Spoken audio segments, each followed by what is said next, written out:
Welcome back to Namaste React. This is episode 12. Let's build our store. In this episode, we are going to see how we can create our own Redux store. As you would have already guessed it, right? We are going to study Redux in this episode, my dear friends, and we are going to build our own store. We are going to see how we can manage state of our application using Redux, right? How we can manage data of our application using Redux. And we will also see, remember in the last episode I told you about UI layer and the data layer? Yes, so Redux works in the data layer, okay? There is a UI layer, there is a data layer, and Redux works in the data layer of our application. And UI and the data layer works in sync and builds our own React app, right? And Redux works in the data layer of our application. We will see how we can handle the data effectively using Redux. And I will show you all the code examples to create our own store, manage our own store, and put data into it, retrieve data into it, and a lot of exciting stuff. So let's get started without wasting any time.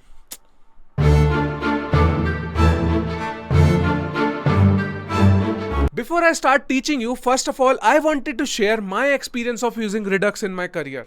Okay, so I have seen a lot of projects that use Redux. I have seen a lot of companies where Redux is used primarily. And let me tell you what major misconception that I have seen, right? What major mistake I have seen in these companies. You know, they start using Redux from first day itself, right? And they don't even think about the project, and then they just start using Redux out of the box.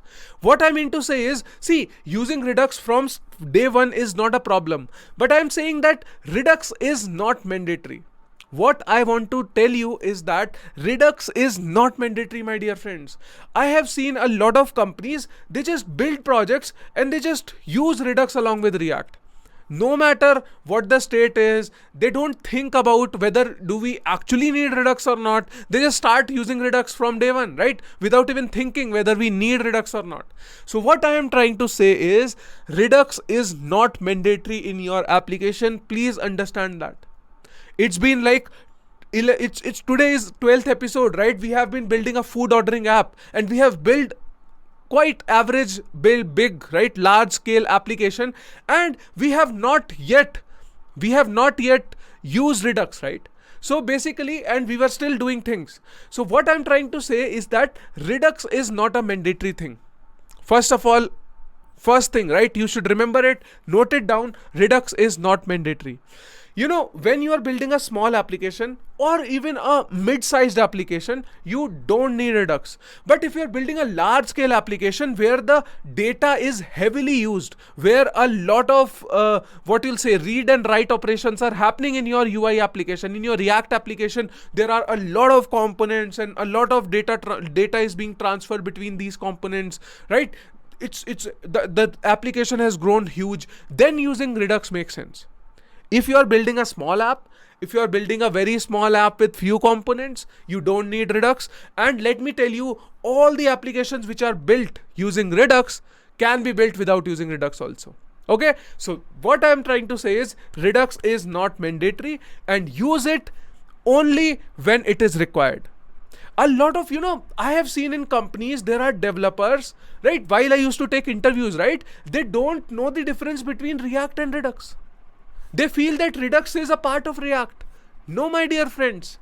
If you are the one watching the video and you feel that Redux and React are one and the same thing, no, my dear friends, Redux is a separate library, React is separate. Okay, so when you are building a React application, Redux is not required, but you can use Redux if you really need to. Got it? So Redux is a separate library which we import in our, right, which we basically install in our project, and then we use Redux capabilities or Redux superpowers, right? So it's a different game altogether. So don't assume that, okay, Redux React is the one and the same thing. And now in this episode, everything will be clear. You would know exactly what is Redux and what is React and how are they different. Okay, so let us just begin by learning what is Redux. But note down one point, right, that Redux is not mandatory in our application, and use wisely, right? Use Redux wisely and only when it is required. And also let me tell you, let me first of all, before moving ahead, right, let me also tell you that Redux is not the only library. right? Redux is not the only library that is used for managing state. There is a library which is known as Zustand. Let me just show it to you. There's a library which is known as Zustand.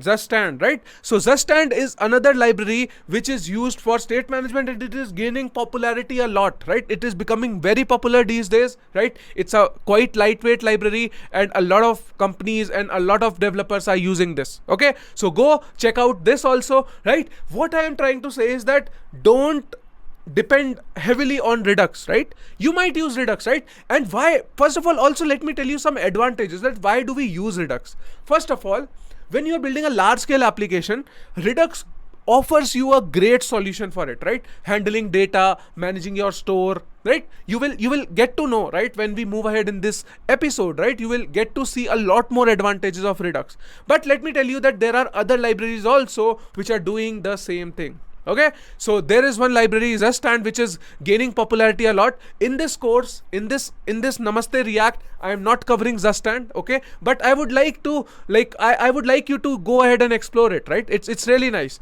We will be talking about Redux in today's episode. We will be talking about this Redux, right? And what parts of Redux, that also I will let you know. But Redux is primarily used for handling state of our application. Another advantage of using Redux is that when we use Redux, right, our application becomes easier to debug, right?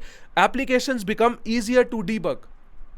Got it? So there is a Redux Chrome extension.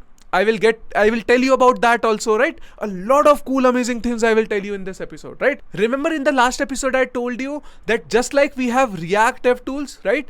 We also have a Redux DevTools with us, right? That Redux DevTools helps us debug our application when we are using Redux. Okay, so when we are managing state using Redux DevTools will help us, right? You will see everything in action with live examples as we move ahead in this episode. So without wasting any time, let us just dive into learning Redux.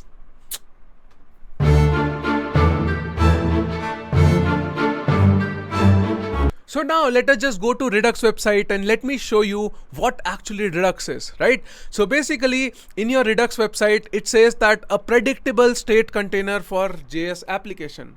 So it's not something which is tied to React, right? It's not just used along with React, but it is popularly used with React. That is why a lot of people say, like, a lot of people think that React and Redux are like one and the same thing, right? But let me tell you, Redux offers state management, right? And it does not need to be a React application itself. It works with other libraries and frameworks as well. Okay, but it is heavily used with React. Okay, so that is why it is popular, right? React and Redux is a very great combo, and a lot of people use it, a lot of companies use it, and let me tell you, it's really very great, right? It works smoothly. And if you will see the Redux website, right, so they have React Redux, right? So there are two libraries that Redux team offers, right? There are two libraries that Redux team offers, right? First is React Redux. So this React Redux library is kind of like a bridge between React and Redux. Okay, so we will be using React Redux library today in our application, and the other library that we will be using from Redux team, right, from Redux, that is Redux Toolkit. Okay, so now why we are using these libraries, let me tell you that earlier, right, in older days, we used to have a different way of writing Redux, right? So there used to be a different way of writing Redux, but you know what has happened now with the modern web development is coming up, right? So Redux has simplified itself a lot, right? So a lot of tutorials you will find on the internet, it would be a older way of writing Redux. Today in this episode, I am going to teach you Redux Toolkit, right? This Redux Toolkit is a newer way of writing Redux, right? So I will be teaching you the latest which is being used currently in the industry. And if you are building a product today, if you are building a project today, you don't have to use the older version of Redux or older way of writing Redux. Today we will be learning Redux Toolkit. It is the standard way of writing Redux now. Okay, so this is the Redux Toolkit. We will be using Redux Toolkit along with React Redux. Okay, we won't be using like the traditional vanilla Redux, right? Some people call it as vanilla Redux. So we won't be using vanilla Redux. We will be using Redux Toolkit, the latest way of writing Redux, and we will be using React Redux, which is a library which is used to bridge the gap between the two, right? So this is what I wanted to tell you. Let us just explore what is Redux Toolkit now, right? If I go to Redux Toolkit, right? So why Redux, right? So if we'll read this, right, the purpose of Redux Toolkit, it says that Redux Toolkit package is intended to be the standard way to write Redux logic, right? So earlier we used to write it in a different way in vanilla Redux. Now we used to write in a different way, that is Redux Toolkit, right? Using Redux Toolkit, and it's now a standard way of writing Redux logic. Okay, so if you are building project today, you want to use Redux Toolkit. Okay, that's my call, and please do that. But then you would ask me, Akshay, if Redux was there is separate vanilla Redux and there is a Redux Toolkit, what is the difference between the two? Why we use Redux Toolkit? Okay, go ahead, read this documentation. Everything has been mentioned. I really love their documentation. Please go ahead and read it. Let me also show it to you. So see this, right? It was originally created to address 3 common concerns about Redux, right? There were 3 major problems with Redux that Redux Toolkit solves. First is Redux was very complicated. You know, Redux used to be very complicated, and let me tell you, my dear friend, Redux has a huge initial learning curve. It comes up with a huge initial learning curve. You have to learn a lot of things, right? You will get to know, right, as we move ahead in this episode. And earlier, while writing vanilla Redux, right, when we were writing vanilla Redux, it was even more complicated. Redux Toolkit has, made it a little easier, right? It is still a little complicated, I would say, right? But it is much more easier than what it used to be. Right? So Redux Toolkit offers a very less complicated version of Redux, right? And you will get to see shortly, right? Other problem which it solved is that we had to add a lot of packages to get Redux do useful things. Okay, so Redux used to need a lot of different packages, right? Then Redux used to become powerful, right? But now we don't need much with Redux Toolkit. Redux Toolkit and React Redux, 2 libraries will make our job done. Okay, so that is what that is what Redux Toolkit has solved, right? And why do we use Redux Toolkit is requires too much of boilerplate code, right? So Redux used to require too much of boilerplate code, right? And let me tell you, a lot of people, lot of developers who use React Redux, they used to copy paste older code and paste it, right? And then they used to modify it accordingly, and there used to be a lot of copy paste while using Redux, right? Earlier. Now if you will see the code, right, the code is short, the code is sweet, and it does a lot of things out of the box. That is why Redux Toolkit is the best and the latest way of writing Redux. So please use RTK, right? So Redux Toolkit is also known as RTK. So if I say RTK, that means Redux Toolkit, right? So use RTK in your applications if you are building it right now, right? And in our application, we will be using Redux Toolkit the newer way. Got it? So this was thing, right? And please go ahead, read this documentation. You will get to know a lot more amazing things about Redux Toolkit. But now let me just go and let's just start with learning what is Redux Toolkit.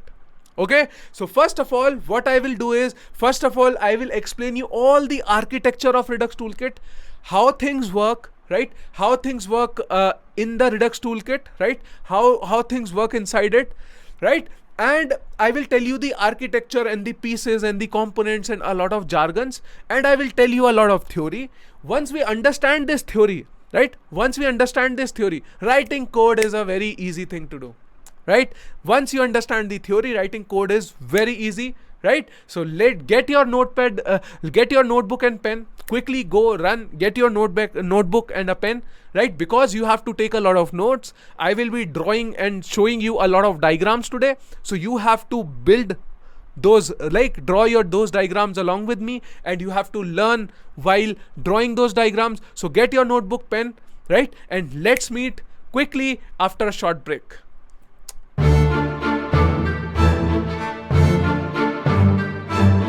Welcome back, my dear friends. Now let us just use Redux Toolkit in our application. Okay, so first of all, let me tell you what feature we are going to develop while we learn Redux. Because this is project based learning, so let me show you and develop a feature that will use Redux in our application.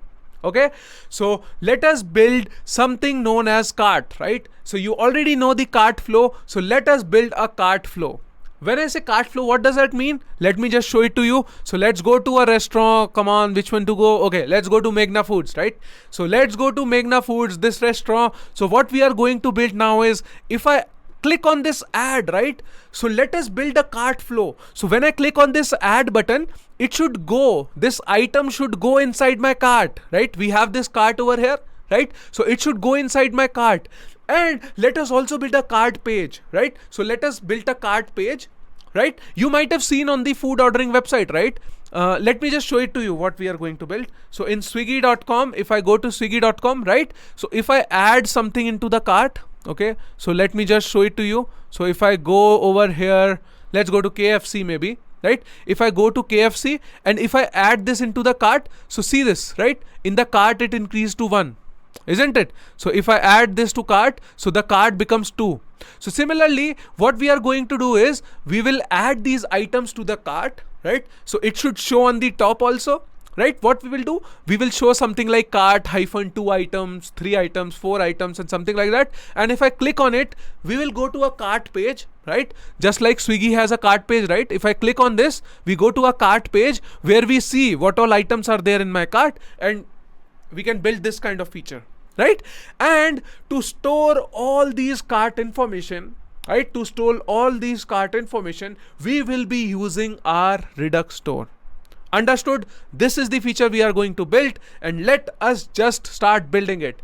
But before we write any code, first of all, I will explain you the architecture of Redux, right? And sorry, not Redux, Redux Toolkit. Okay, so if I say Redux now, that means Redux Toolkit. Okay, so let us just see the architecture of Redux, how things work. Let us see a lot of theory, right? And then we will go on to writing code. So let me get my notebook and pen with me, and then let's get started.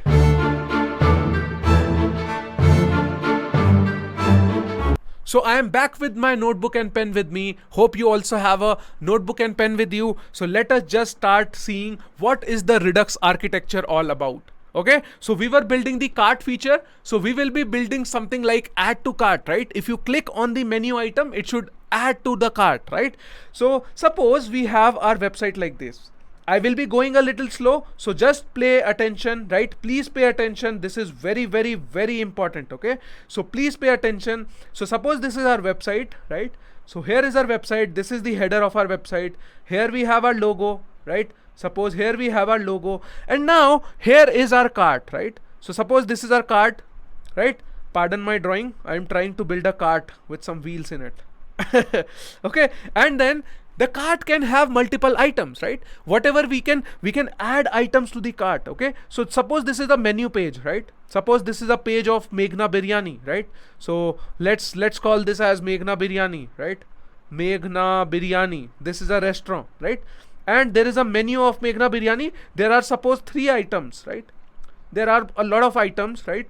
But suppose there are 3 items, 4 items, like there are tons of items which we can choose from, right? And these 3 items, we have a add button over here, right? Suppose here is a add button over here, right? We have a add button here.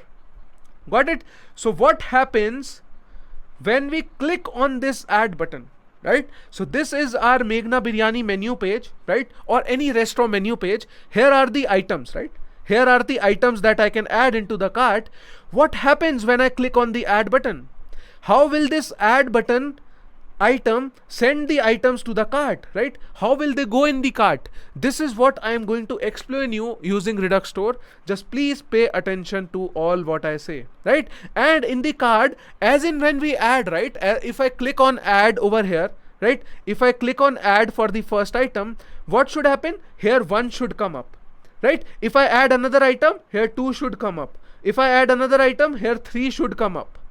Got it? So it should be something like this. Let us see how we can build this, right? So in this cart, we also show the number of items over here, right? We also show the number of items over here. Got it? So now we will be using Redux for our application, for managing the data of our application. Okay, so what is a Redux store, my dear friends? First of all, let me tell you what is a Redux store.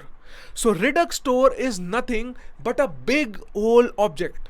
You can assume that Redux store is a big object and it is kept in a central global place. Okay, so listen to me very carefully. Redux store is kind of like a very big JavaScript object with a lot of data inside it, and it is kept in a global central place. Okay, so let us just try to visualize how my Redux store looks like, right? So suppose this is my Redux store, right? This is my Redux store. Assume that this is a central place, right? And any component can access it inside our application.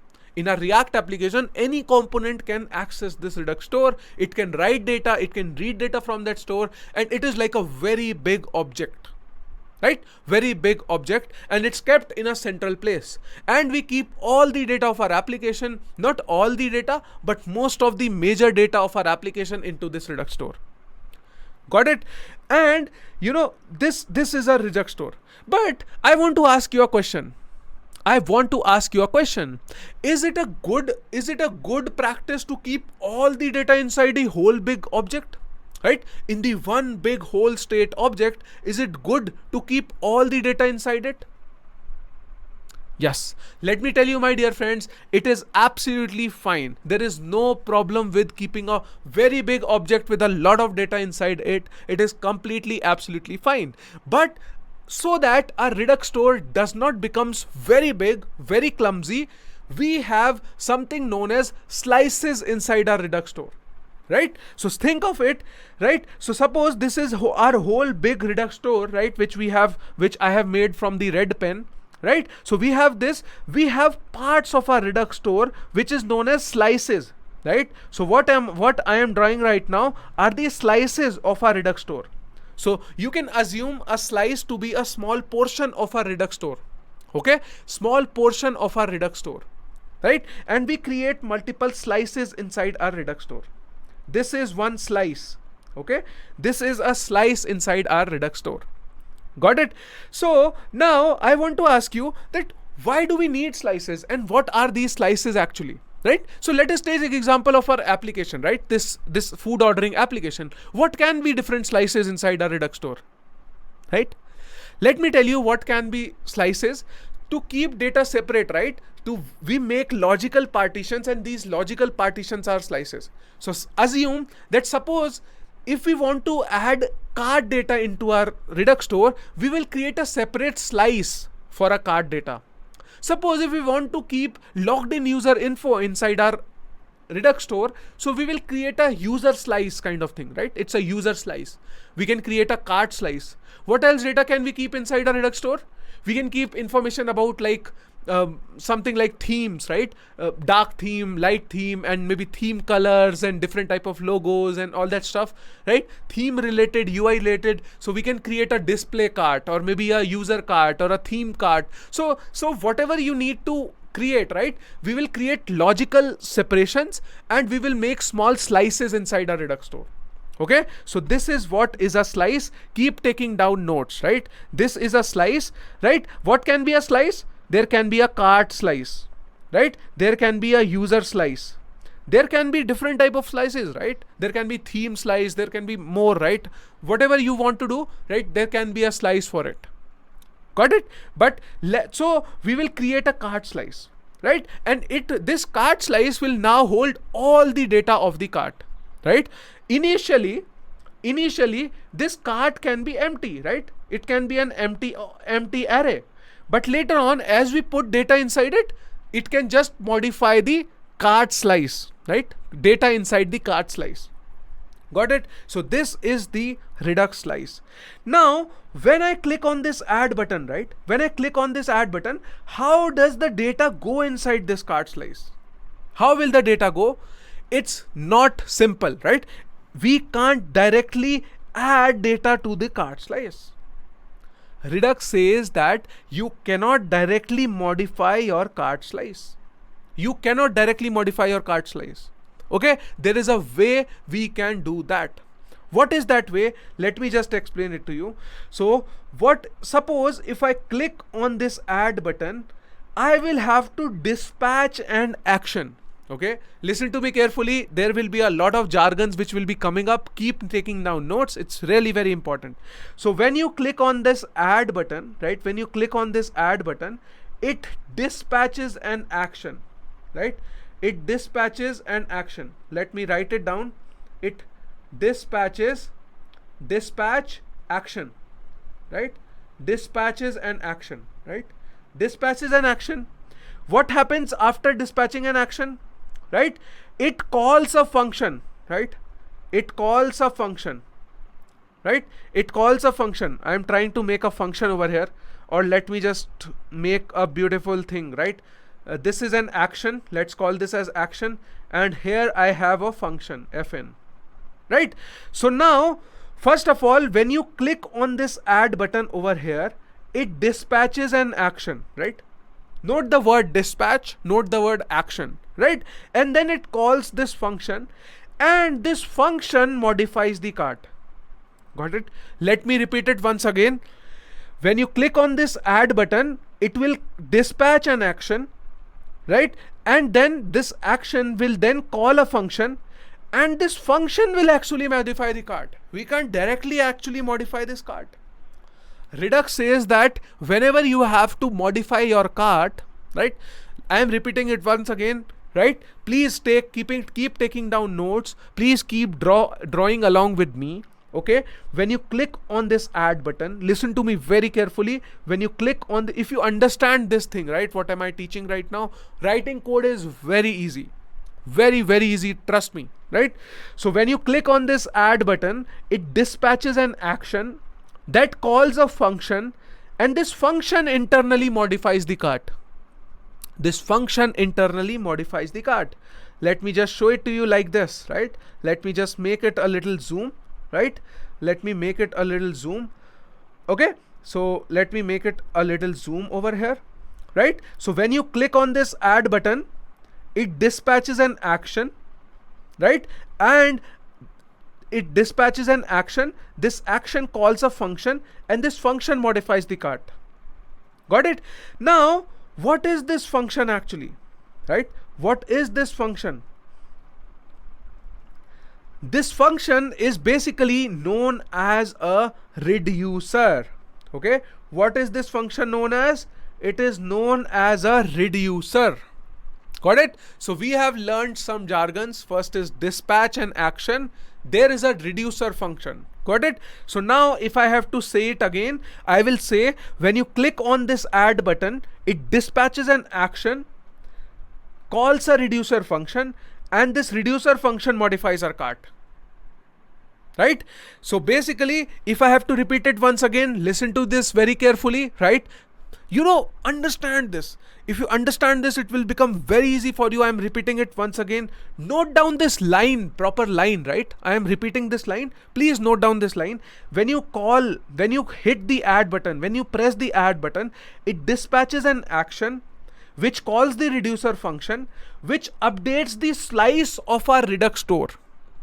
Listen to me very carefully. Once again, when we click on this add button, it dispatches an action which calls the reducer function, which modifies the slice, which updates the slice of our Redux store. Got it? Which updates the slice of our Redux store. Let me repeat it once again, right? One last time for you, right? One last time for you, right?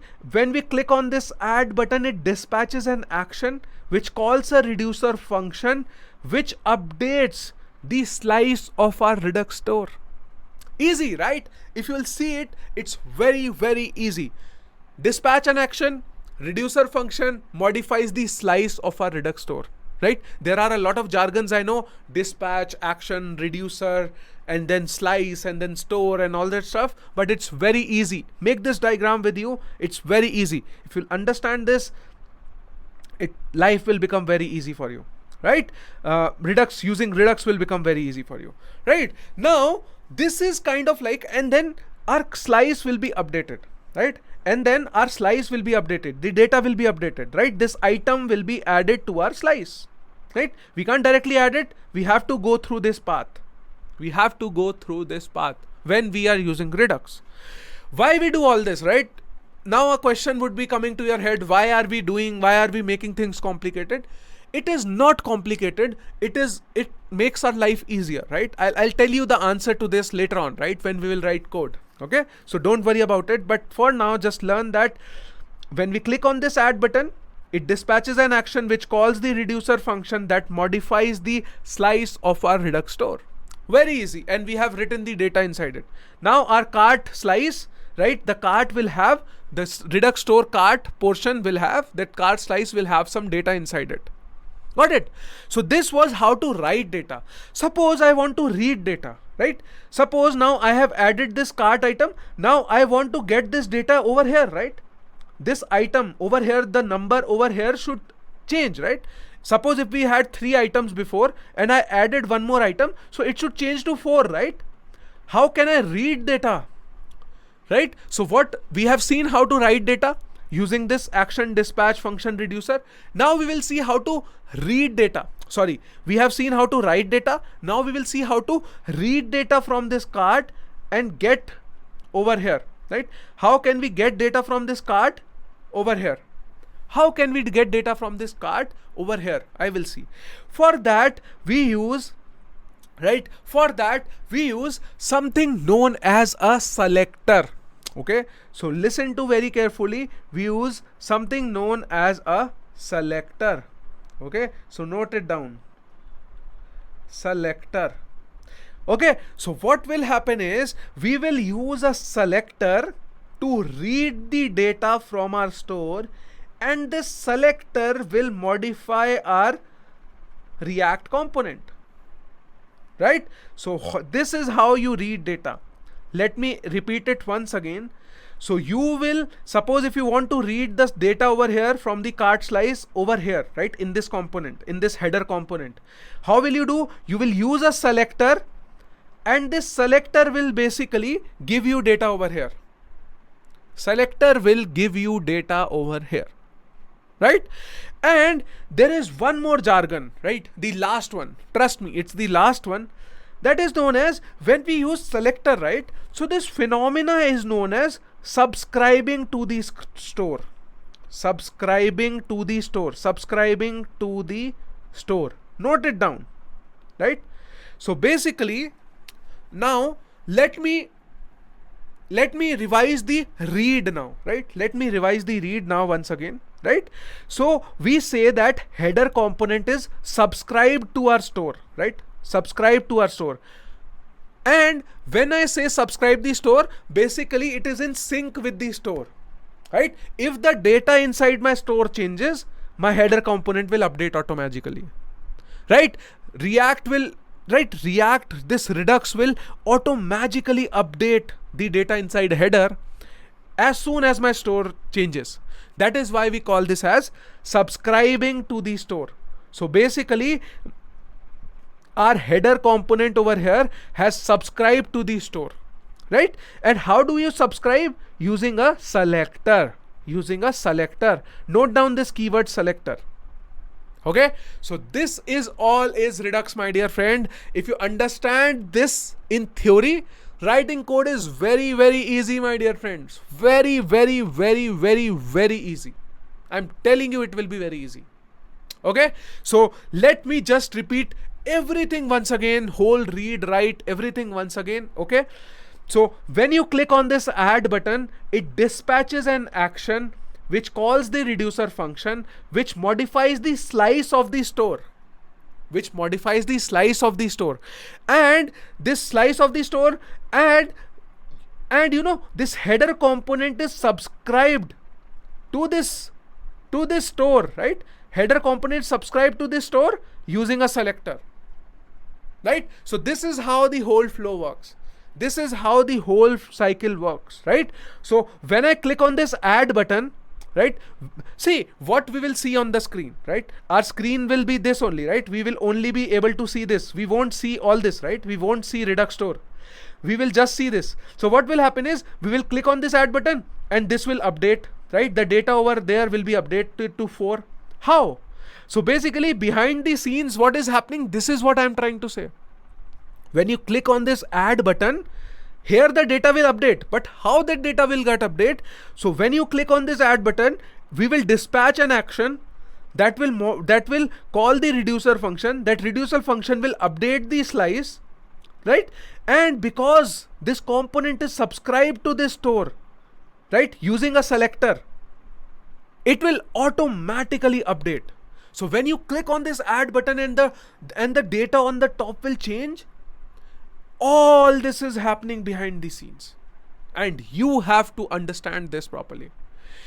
I want to make it very easy for you. You know, a lot of people use Redux. They don't understand how they use Redux. They just copy paste code here and there, write stuff, make it work. But now I want to actually tell you what actually Redux is, right?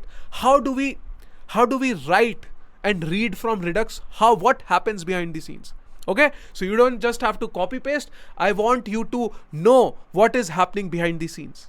Okay, so once again, let us just revise it for the last time, and then we will go and write code for all of that. And let me tell you, my dear friends, it will become very easy to write code if you understand this.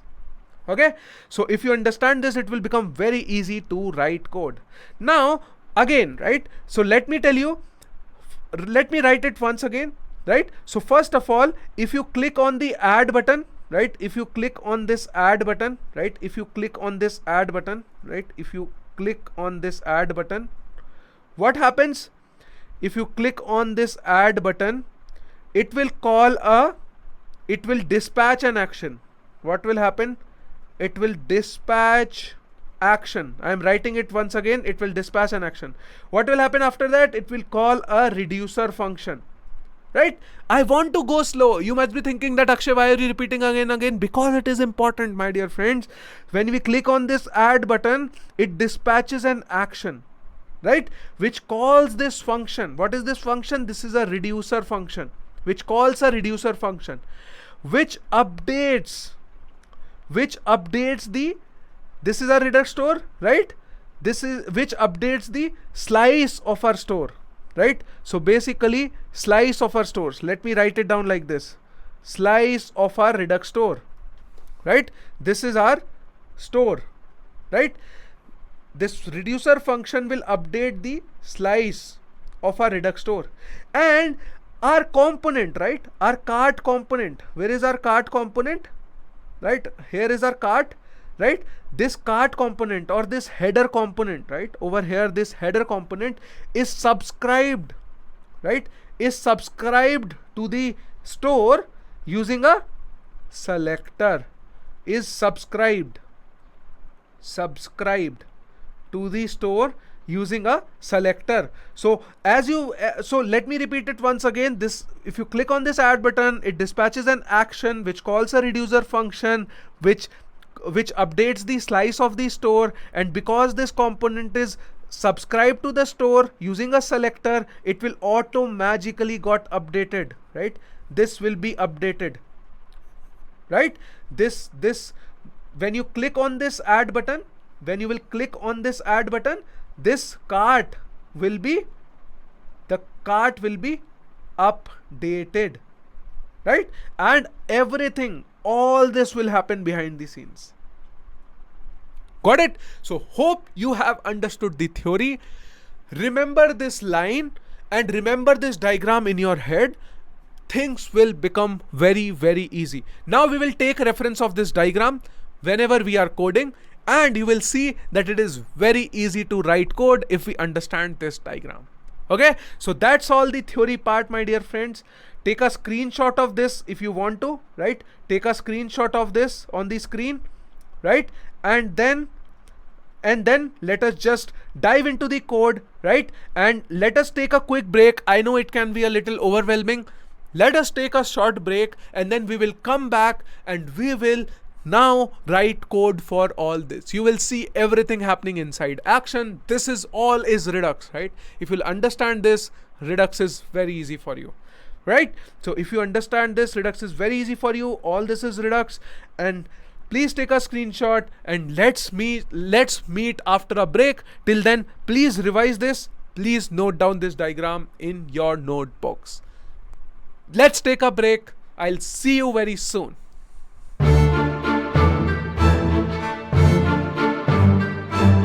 Welcome back, my dear friends. Enough of theory. We have seen a lot of theory. We have seen a lot of architecture of our app, and we have seen how Redux works in the theory. Now let us just write code. Now let us just build this store. Now let us just build our slices inside our store. Let us see how we can write code for everything that we saw in the diagram. Remember, right? Whatever we saw, our store, our slices, all these action, dispatch, reducer, subscribing, selector, everything we will see now in the code. Okay, so we are going to see all this exciting stuff. So let's get started. Okay, so we have our app over here. So first of all, let's build our store. Let's go with the first step, right? Let's go with the first step. Let's build our store. Okay, so let's build our store. Okay, so let me first of all tell you what all we will be doing, right? So here I am in the readme file, right? In the readme file, let's keep taking down notes, right? Hashtag Redux, right? Heading is Redux, or maybe let's write it as Redux toolkit. So first of all, right? First thing is we will build, what we'll do. Okay, let us just write down all these steps first of all, right? Let's just write down all these steps and then we will write code for it, right? So first thing we will do is, even before doing this, right? First of all, we will install, right? First of all, we will install libraries, right? What libraries will we install in our project, right? Redux is not there in our app. What we will install? Yes, we will install Redux toolkit. And what else? There were two libraries, right? The actual library name is @Redux.js toolkit, right? So if you'll see, the actual name of the library is Redux.js toolkit. So we will be installing Redux.js toolkit, and we will install second library, which is known as React Redux. Okay, we will install React Redux. These are the two libraries we will install, right? We will need these two libraries to work with Redux. Got it? So we will install these two libraries. Okay. Now a lot of people must be thinking why there is @ with the name, why they have kept the name like this. To be honest, I don't know. Redux team thought that this name would have been cool for their library, so they have kept this, but this is exactly same as name of some other thing, right? So basically it's just a name. It has nothing to do with @ or that slash, right? Redux.js /toolkit is the name of their library. So if you'll go to npm, right? So you'll find it like this: Redux toolkit, right? Toolkit. Okay, if you'll search that, so see, you have to install it like this, right? @Redux.js toolkit, right? The name of their library is like this, right? You can keep it like this. So they have kept it. They might have found this cool, so they have used this, but it's just like a normal library. Don't think that it is something else if we are writing @, right? A lot of students, you know, why am I telling you? Because a lot of students, when I was teaching React, right, last time, a lot of students had this question. So I wanted to just tell you the answer for it, right? So basically, first of all, we will install these libraries, then we will build our own store. Okay, so we will build our own store, then we will build our slice, or maybe first we will build our store, then we will connect our store, right? We will connect our store to our app. Okay, connect our store to our app. Okay, so we will connect our store to our app, right? We have built a store, now we will connect it, right? We will make a bridge. Remember the bridge? Cool. So we will connect our store to the app. Then what we will do? We will create a slice, right? We will create a slice, or maybe let's call this as cart slice, right? We will create a cart slice, right? To add items to the cart. Okay. So once we have created the slice, then we will basically dispatch action. Remember, we used to do dispatch action. We will dispatch an action. When we click on that add button, we dispatch an action, right? We will do all that stuff, and then we will also read the data using selector. Okay, we will see what is selector.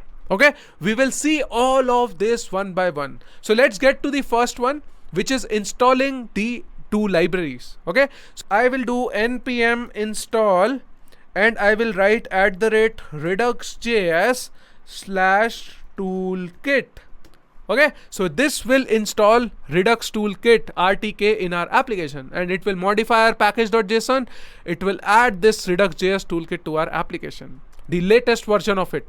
We are using the current latest version, which is 1.9.5. Okay, so we whatever we are learning, we are using the latest of everything, right, which is available today in the market, so that we are not working on anything old, right? We want to work with the latest of everything, whatever we do.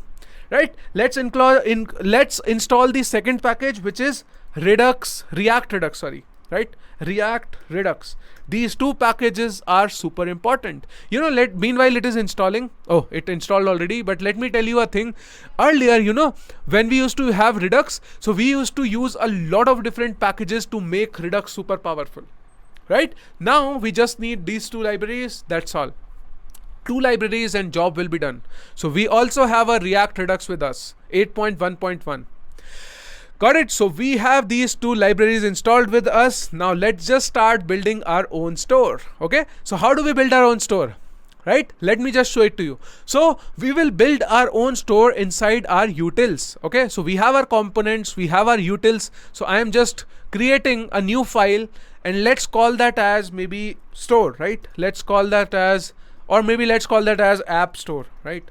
Our application store, appstore.js. Okay, let's create our app store. So we'll write const app store over here, right? Const app store, and we will use a function which is known as configure store to create our own store, right? So basically we will use something known as configure store, right? And where will we get this function? Right, where will we get this function? This configure store will come from our Redux toolkit. Got it? This configure store comes from our Redux toolkit, and this configure store will give us our store of our React application. Got it? This is how you build an app store, right? We have built this store, right? We will add slices to it, right? What is inside store? There are slices. We will add slices to it later, but first of all, let me just export default my app store. Okay, so I have created this store, right? Right now we have not added anything inside it. We will be adding inside it, right? We will add slices inside it. Don't worry about it, right? So we will add, right? But for now we have just created this app store. Now let's go and provide this store to our application. We will provide this store to our application. Okay, now we will add this store to our application. How will we do that? So for that, let me go to app.js, right? Listen to me very carefully. So what is the root of our application? Our root of our application is this, right? So here is our application, div class name application. So we need to provide our store to this application. Let me just move it down, or let me just collapse it. Right now we need to provide our store to our application. How do we provide it? Let me just show you. We will need something known as a provider, right? And that we will be importing again from provider, that we will be importing again from our React Redux.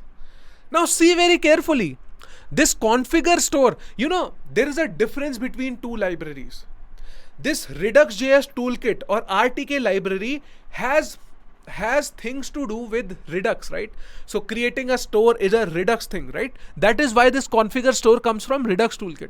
But right now we have to provide this store to our React application, right? So it's kind of like a bridge between our React application and Redux. So that is why this provider comes from React Redux. I am telling you, my dear friends, I want to dive deep into these small things, right? What library is importing, like what functions, what utilities are you importing from which libraries? I personally as a teacher feel these things are very, very important. Some of the students who are watching these videos might be getting bored. Akshay, why are you telling all these import things, right? We can use auto import and all these things will come up automatically. No, my dear friends, you should know everything, question everything, Keep your curiosity alive. Keep your curiosity alive. Why provider is coming from React Redux? Why configure store is coming from Redux Toolkit? Why? Because this configuring store is a Redux job. Providing it to React application is React Redux job.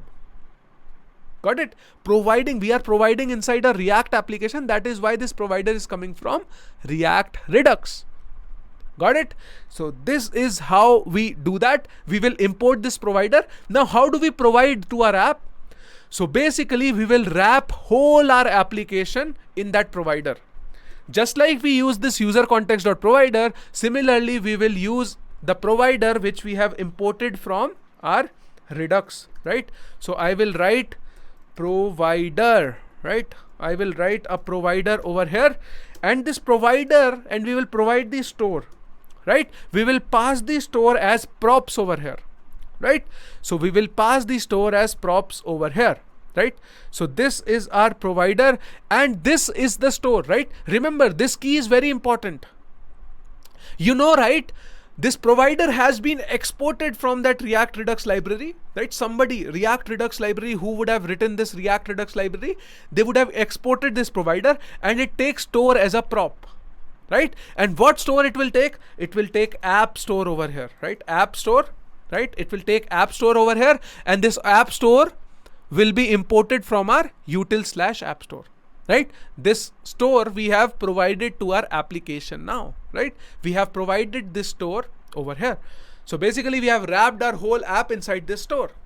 Now, suppose if you don't want your whole app to have Redux, right? Suppose if you want only small portion of your app to use Redux, so you can just provide your store to that specific portion of the app. Got it? But wherever you need to use app, right, whenever you need to use store, you have to wrap everything inside this provider. Got it? Just like our context provider, right? Just like our context provider, we have our Redux store provider. Hope you would have understood it. Now we have created our store. We have provided our store to the app. Now, what is the third step? Let us now start creating slices, right? That small slice. Let's create a cart slice, okay? Let's create a cart slice. Got it? Let's create a cart slice. So how do you create a cart slice? I will create another file, and let me create a file in utils only, right? You can basically keep a folder for all Redux slices and stores, but I am just putting it in the utils, right? You can keep a separate folder upon you, how you want to manage your folder structure, but you can keep it inside utils as well. So I'm just keeping it inside utils. This is my cart slice.js. Right? So now, how do you create a slice? So I'll create a cart slice, and this cart slice will be created by a function which is known as create slice. Very easy, right? We can use create slice. So create slice, this create slice comes from our Redux.js toolkit, right? Because it's something which is related to Redux. Now this cart slice is a function, right? This is a function, and this function takes a configuration to create a slice, right? It takes a configuration. The first thing that we have to give it is the name of the slice, right? Let's give it a name which is known as cart, right? Let's name it cart, right? The first configuration that it takes is a cart. Now, the second configuration it takes is initial state, right? It takes initial state. The second configuration is initial state. What basically initially that cart slice will be, right? Basically, what will be the cart items? What it takes the initial state. Right now, let me give this initial state as items, right? And let me give it as an items, and this items is an empty object or maybe empty array, right? So right now our cart is empty. Okay, so this is our initial state of our slice. Got it? And then we have something known as reducers, right? Here we will write those reducer functions. Remember those reducer functions? We will write reducer functions corresponding to those actions. Got it? We will create actions and reducers over here, right? So there is a reducer, and reducer is again an object, and now we will write those reducer functions corresponding to each action. Okay, what is action, what is reducer, you will get to know in a second. right? You will get to know. So what is an action, right? An action is something known as, so what can be different type of actions inside a cart?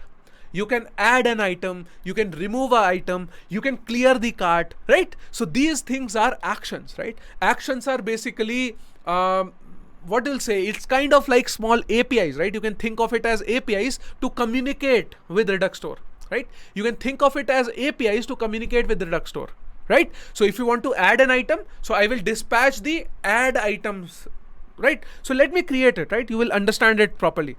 So this is an action, and there is a reducer function which is mapped to this, right? This reducer function basically actually modifies the data inside the slice. Remember, now let me show you diagram once again. So basically this dispatch action, right? This action right over here, this action is basically this add item, right? And this reducer function, right? When you click on this add button, it dispatches an action, and this reducer function is basically the function. This function is this reducer function, right? And this reducer function basically modifies your cart, basically modifies the slice of your store. How do you modify the slice of the store? So basically it gets access to this state, right? The initial state is empty array, right? This gets access to this state, and now it gets access to state, and it also gets action to it also get access to this action, right? So this is our reducer function, right? Remember this carefully. This is our reducer function. It gets two parameters, a state and an action, and now it will modify our state based on the action. If you don't understand it properly, you will understand this. Don't worry, right? Don't worry, you will understand it properly. Now I am going to modify my state. This state is basically this state, right? This is the initial state. We get access to this state, right, of our store. How do we modify it? I will do something like, suppose if I get an item, so I will do something like state.items, and items is an array, right? So I will do a state.items.push, and I will push an action.payload inside it. I will push the action.payload inside it. Okay, now you would be thinking that what is this action? What is this payload? Don't worry, everything will make sense, right? Assume that, see, when we will dispatch, when we'll click on that button, we will add item, right? So we will get this payload when we will call this add item, when we will dispatch this function, right?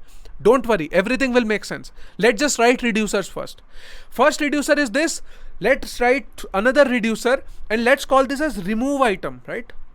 Remove item, or maybe let's write as clear cart, right? Clear our cart. Okay, so first let's write remove item, right? Okay, let's remove item, remove item, remove item. Okay, and this remove item is, again, we have a reducer. It takes state and action, and now, right over here I can again do a state dot items, and I can remove my item from this array, right? I can remove my item from this array. For now I am just doing a pop, right? I am removing one item from the end, right? I am removing one item from the end. But what you can do is, you can just find out action.payload, right? Find out the index, right? So basically, if suppose there are 3 items added, so which one, so you can figure out what item to add, and then write the logic over here, right? Write the logic of updating the state accordingly, right? I am just removing one item from the top, right? For the sake of simplicity, right? And then let's create one more reducer function, which is clear cart. Okay, this is reducer function, right? Let's write this reducer function state, and this reducer function don't need an action, right? So basically it has this action, right? But we won't be needing it. Why? Because we want to clear this cart, right? How do you clear this cart?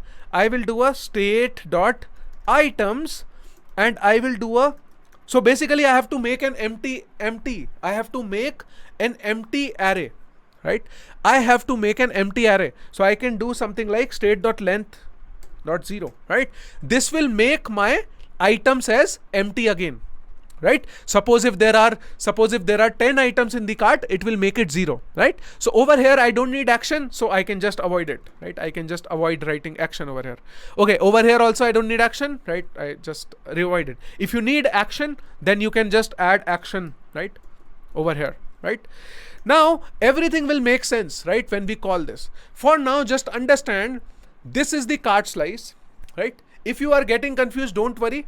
This is the cart slice, right? We have created a cart slice. What will this cart slice has? The first thing is name, right? The name of the cart slice. The second thing is initial state. What is the initial value of that portion of that store, right? In the Redux store, what is the initial value? And then some reducers, right? Some actions and reducer functions which will modify this, right? Which will modify the state, right? So how do we modify the state? We can just modify using these reducer functions. This is the reducer function. Got it? Now what we will do, we will export two things from here. We will export our actions, we will export our reducers. Okay? We will export our actions, we will export our reducers. Right? Now we will do a export default of cart slice dot reducer. Right? I will do a cart slice dot reducer. I will do a cart slice dot reducer. Right? I will just do a cart slice dot reducer. I will export it. Export the reducer. This is how we export the reducer. And I will do a export constant. Right?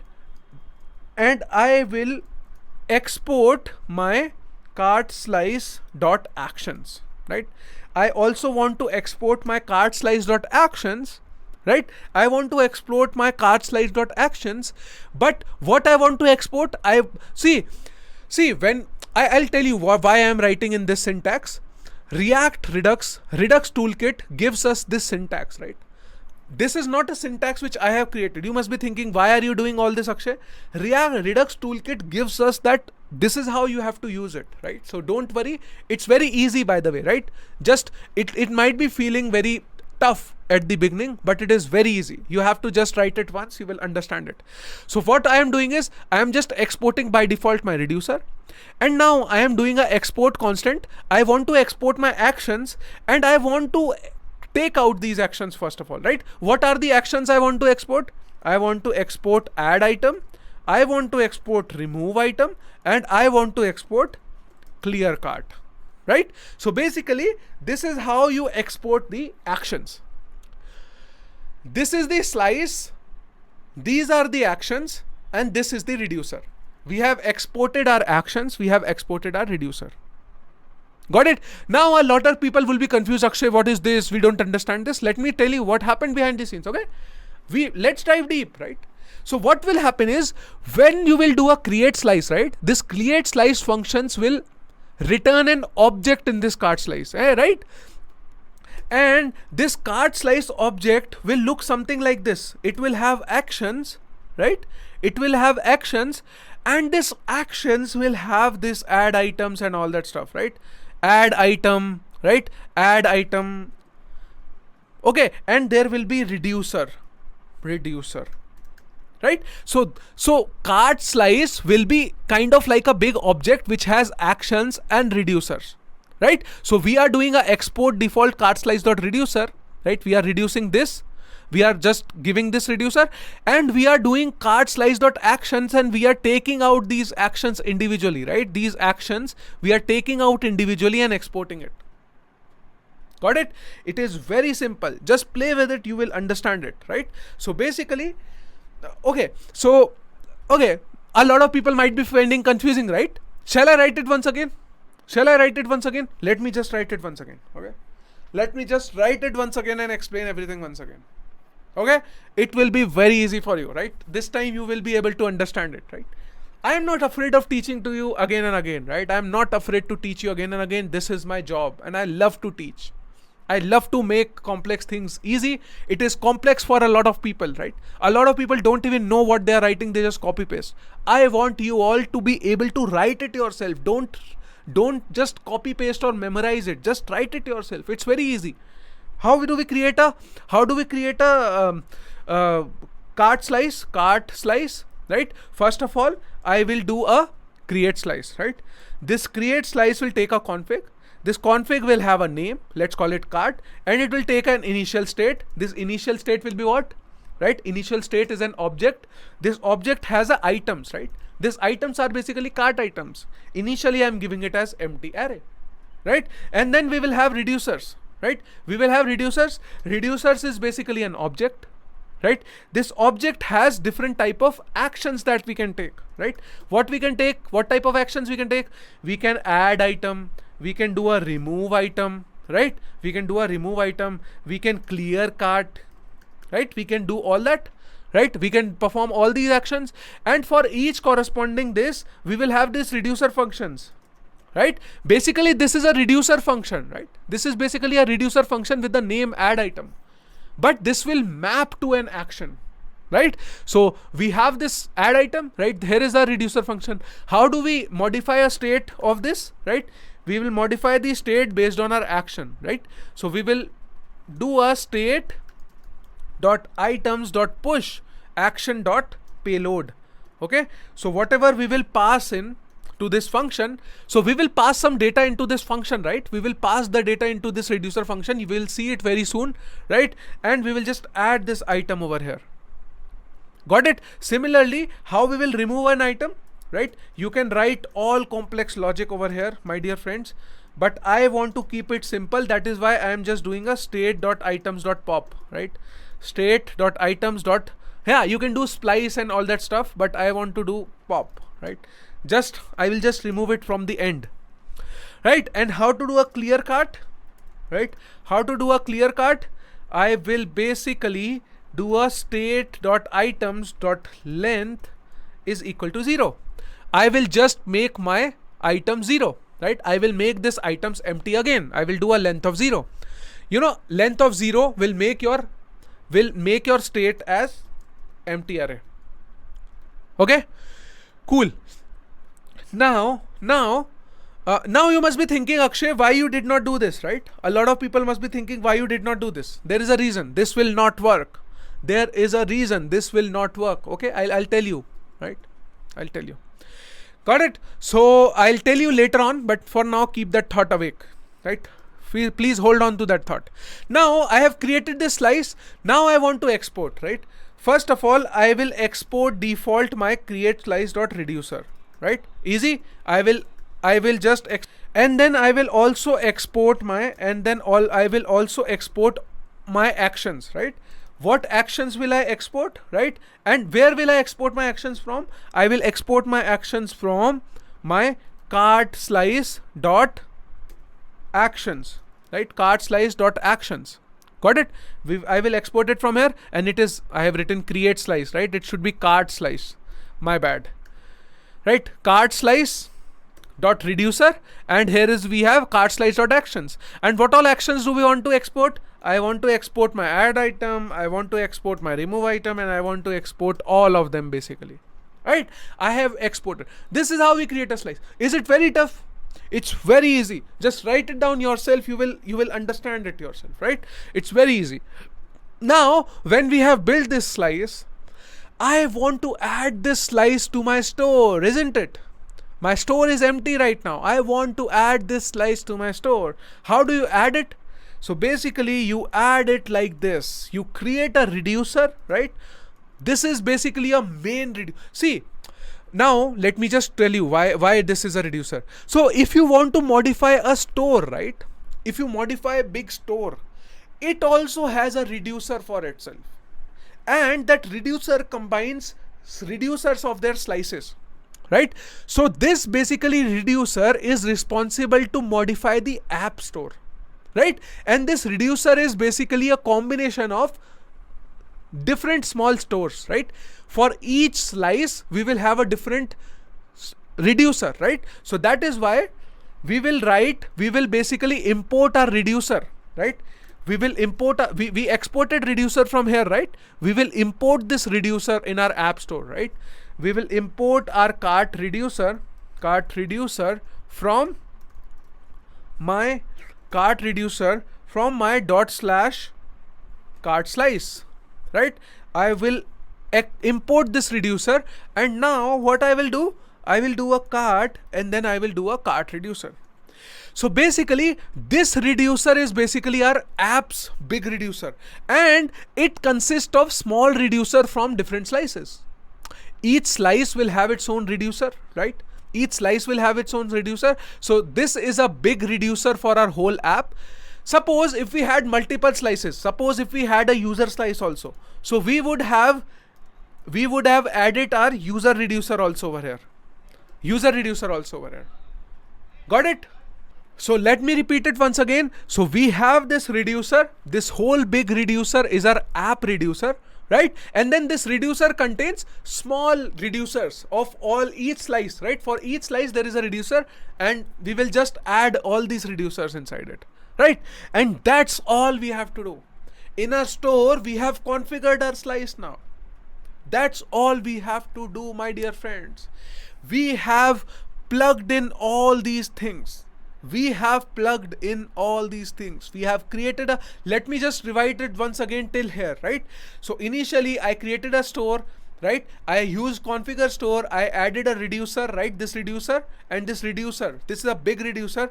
This reducer contains small reducers. We have added the cart reducer because we have just one slice right now, right? We have this cart reducer. This cart reducer come from our cart slice. We created a slice. We added a name to the slice. We added initial state. What is the initial value of that cart, right? And then we added reducers, right? Different type of actions, right? That we can perform. And these reducers are basically modifying our state. Note down that we are mutating our state over here, right? It is important to note we are mutating. We are directly modifying the state over here. Mutating the state over here. The state here. We are mutating the state over here. We are basically the existing state, right? This state that we get, we are just modifying that state itself, right? So this is what we are doing it over here, and then we have just exported our actions. That's all we have done. And we have also provided our app, right? We have added a provider to our store, right? To our whole app, right? We have added a provider. Now our app is provided anywhere. Now let us just see, can we read data from our app? Let us just see, can we read data from our app over here, right? Let us just try to read the cart. Oh my God, our app is not running. Our app is not running. Okay, let's just start our app with npm start, okay, npm start. Okay, and let me just close this up again. Let me close this terminal again. Let me just refresh our page. Got it. Now let us just try to read. The data from the cart, right? How will I read the data from the cart? Remember, how will I read? So basically I want to show how many items are there in this cart, right? On the top. Over here on the top of my app, on the header, I want to show how many items are there in the cart. Right? So how will I show that? Remember the diagram? We have to subscribe to the store, right? We have to subscribe to the store using a selector. So basically now we will use a selector to subscribe to our store. Got it? How do we subscribe to our store? Let us go to the header.js. So this header.js has this cart right over here. This is the cart. Right, this is this cart over here, right? So maybe let me just make it bold, right? So that it is very much visible, right? Let me just make it bold and big. Okay, so let me just give it font bold, or okay, let me just copy paste font bold, right?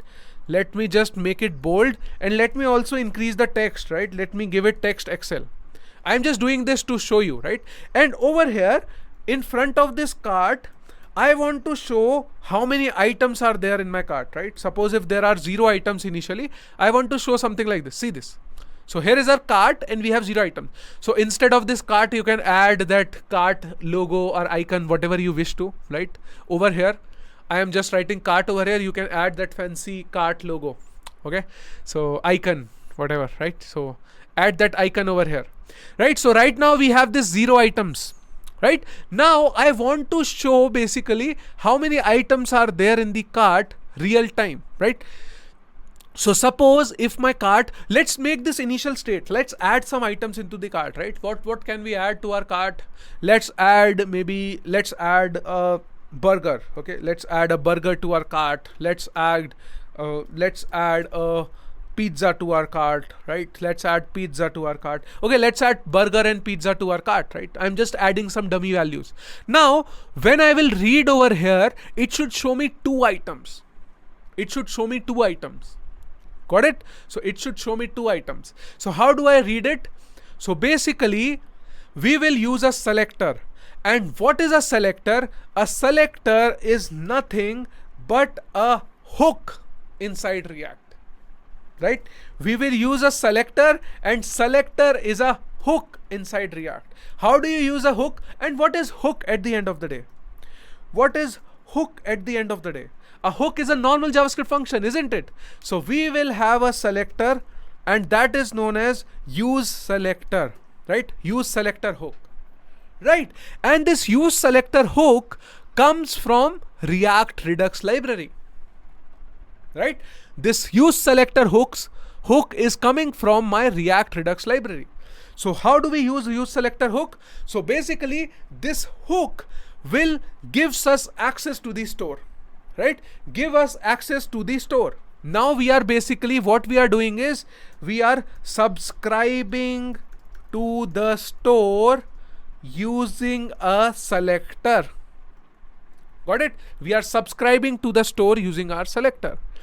So what happens is this use selector hook gives us access to our store, right? Gives us access to our store. But we will now tell them what portion of your store we need access to. Suppose I need access to my store.cart.items. I just need access to my store.cart.items. So this selector basically helps us identify what portion of our store I need to read, right? And I need to subscribe to, right? You can call, why I'm telling you all this, why I'm using it again and again, read the store, subscribe the store, because this is a common lingo. When you will go in the industry, when you will talk to other developers, they will say you are subscribing to the store. You should understand what does it mean. That is why I am diving deep into all these nitty-gritty details, because I want all my students to be very good at Redux, because you never know, right? I want you to use Redux, right? In your companies, wherever you want to manage data in your application. So be really good at it. Pick up this lingo, right? We are subscribing to the store, right? And what portion of the store? We are just subscribing to the small portion, right? That cart.items. We are just concerned about this. We don't want store.user. We don't want store.theme or something like that, right? I don't want that. I just want to subscribe to my items. I want to subscribe to my items. When you write like this, now this cart will get the data of these items. Got it? This cart will get the data of these items, and that's all, my dear friends. That's all. And let me make this as cart items, right? To make it more easy to read. So basically this cart items will basically contains this item, store items. So we have subscribed to the store.cart.items. And whenever my items will modify, my cart items will modify. And how do I use my cart items? Now I can just use my cart items over here. I can just write a JSX and I can do cart items dot length, right? Give me the length of my cart items. And let me just save it. Let me put a hyphen here. Let me just save it. If I go back to my UI, do you see this, my dear friends? We have got these two items over here. How did this two come up? This is all we have to do to read the store. This is all we have to do to read the store. If I do a console.log over here and do a cart items, let's see what is there. Let me remove this console login user right over here, right? Let me do a console log of cart items. Right? Let me do a console log of cart items and let us see what we have gotten, right? If I inspect, if I go to the console, do you see this? Let me refresh the page. Do you see this? We have got this burger pizza. We have got this burger pizza with us. Two items in the cart. Got it? So this is how you read items from the store. How we have done this, right? We have subscribed to the store using the selector. We have subscribing to the store using this selector, and this selector basically gives us access to the whole store, and we just want to subscribe to the small portion of that store, that is items, that is store.cart.items, right? Store.cart.items. Got it? So this is what I wanted to tell you. This is how we read it. Now let us just add items. We have added dummy items to our cart, right? Let's not use these, right? Let's not use this. Let's make it empty once again. Let us use the real world items, right? Let us use the real world items. In our app, we have this, right? We have this Meghna Foods. Let's go over here. Let's add these, right? Paneer 65, 320 rupees. Let's add this item. If I click on this add, it should basically add to the cart, right? It should add to the cart over here. Can we add it? Can we add it? How do we add it, right? Let's write some logic on this add button, right? Where is that add button? This add button is basically inside my restaurant menu. No, that add button is basically inside my item list. Yes, here is our add button, right? The add button is inside my item list. Got it? So here is my add button. Now on click of this button, right? On click of this button. Okay, what do we have to do on click of this button? Remember that whole statement? On click of when you click on that add button, what happens? Yes, my dear friends, you have to dispatch an action. Now I will show you how to dispatch an action, right? Now I will show you on dispatch an action, right? On click of this button, we will call, right? This is a callback handler, right? On click, right? On click, just, okay, right? On click of this button, I want to dispatch an action. Dispatch an action. Let's not write it over here, right? It will become very clumsy, right? Let me just add a handle add item, handle add item, right? I am just writing this function on the top. You can write it over here also, but I am writing it on the top so that it is very much visible to you. Okay, let me just collapse this. Okay, cool.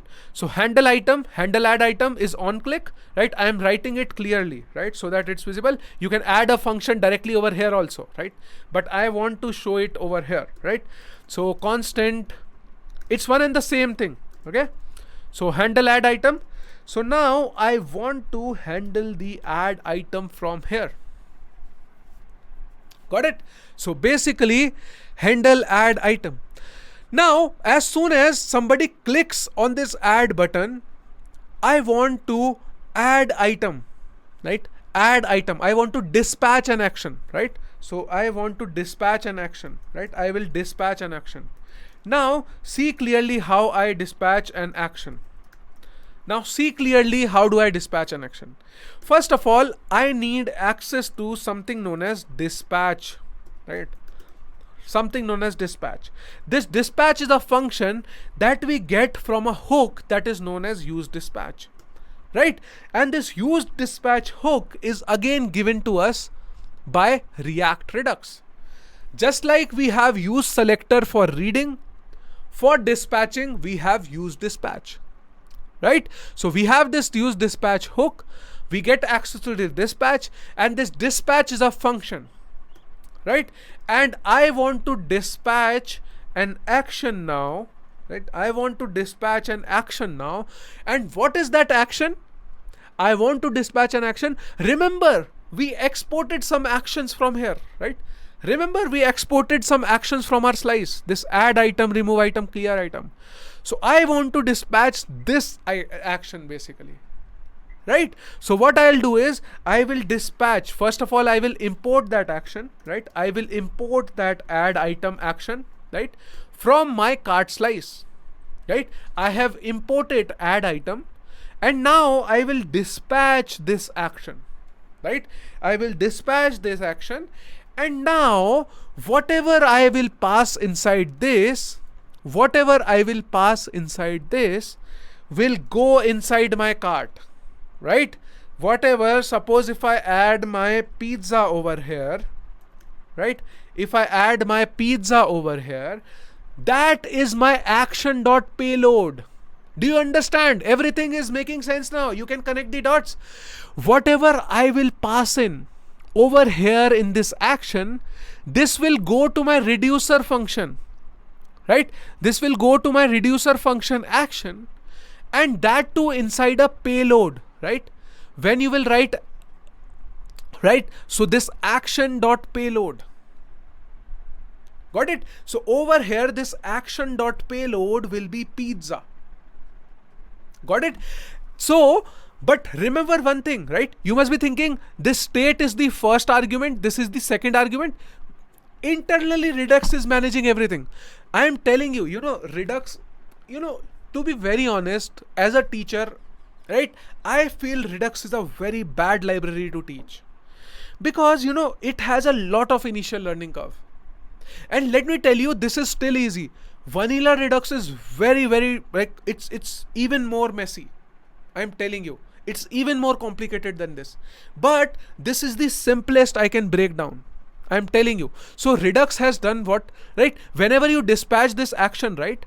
So what Redux will do, it will take whatever data you are passing in, it will create an, what it will do? It will basically create an object, right, out of it. I'll show you what Redux will do behind the scenes.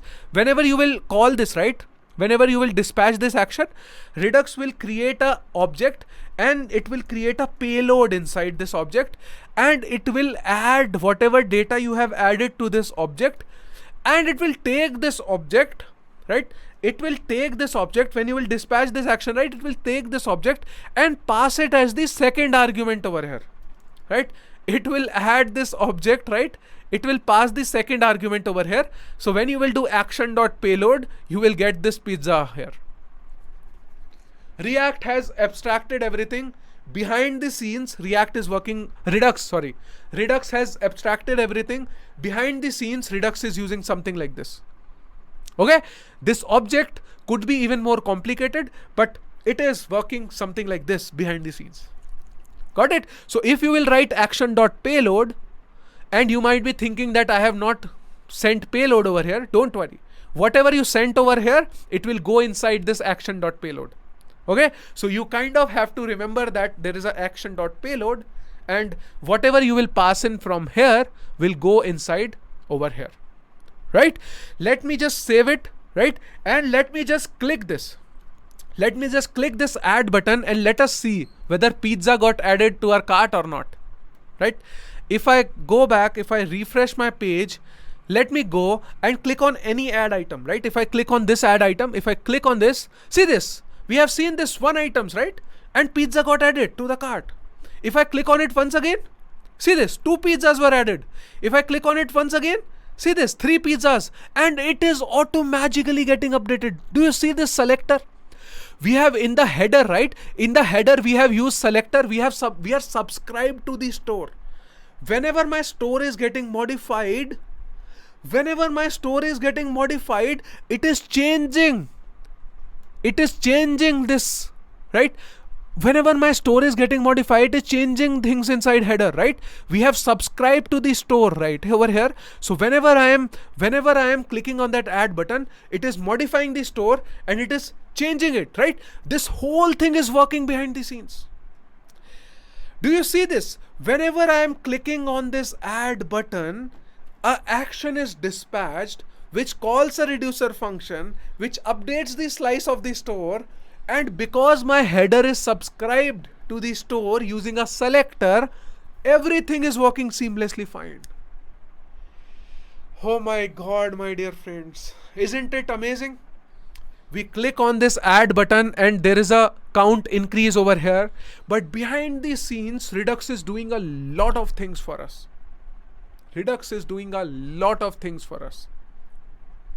Got it? So Redux is doing a lot of things for us behind the scenes, my dear friends. Okay, so this is how we basically completed the whole loop, right? Remember that whole thing? If you click on that add button, an action is dispatched, add item, and then a reducer function is called. You exactly know what reducer function, right? Remember this reducer function.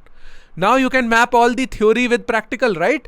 This reducer function is getting called here, right? And dispatching an action, where we are dispatching the action in my item list.js, here we are dispatching this action. Got it? When we dispatch an action, a reducer function is called, which updates the slice. We have updated the slice. And then we have updated the slice, and then because we have subscribed using the selector, right? Where is the selector? In the header.js, we have this selector. We have subscribed to this items, right? So now it is automatically getting updated on the top. This is how the whole cycle works of read and write inside Redux. Got it? This is the basic fundamentals of Redux. Now, I won't leave it like this, right? Let's build this feature properly, right? We have just added dummy data pizza, right? Let's not add pizza over here, right? Let's try to add real items into the cart, right? Let's try to add these real items into the cart, and let's try to build a cart page also, right? If I click on this, let's create a cart page where we will see all that cart info. Got it? So let's see that, right? Let's see that. Let's build it. Why? Right? So right now I'm just passing pizza over here. Where we are passing pizza, right? Right now we are passing pizza. Instead, I want to pass that specific item which is clicked, right? I want to pass in this specific, suppose if I click on this, I want to pass in paneer 65, right? So how do I pass in specific item? So over here, we are iterating over this items, right? So I want to pass specific item, this item over here, right? So let me pass this item into my handle item, right? So let me just add it as a function. Don't do this mistake. I've seen a lot of people doing this mistake. Don't do this mistake. Don't write it. So if you will write like this, that means you have called this function already. You have to do something like this, right? Think, this is also an interview question. You know, I have seen a lot of people, oh my God, they don't know the difference between this. I know a lot of, and I bet that all of you who are watching this video might not know the difference. What will happen if we do this, right? They will not know the difference between this, right? What is this, right? Take it down as a homework, right? Take this down as a homework. What is the difference between all these three, right? What is the difference between all these three? You should exactly know how this will work. I am not going into the details of, right, all of them, right? I am not going into the details of all of them, but you should exactly know what is the difference. It is normal JavaScript, my dear friends. This is not even React. Normal JavaScript.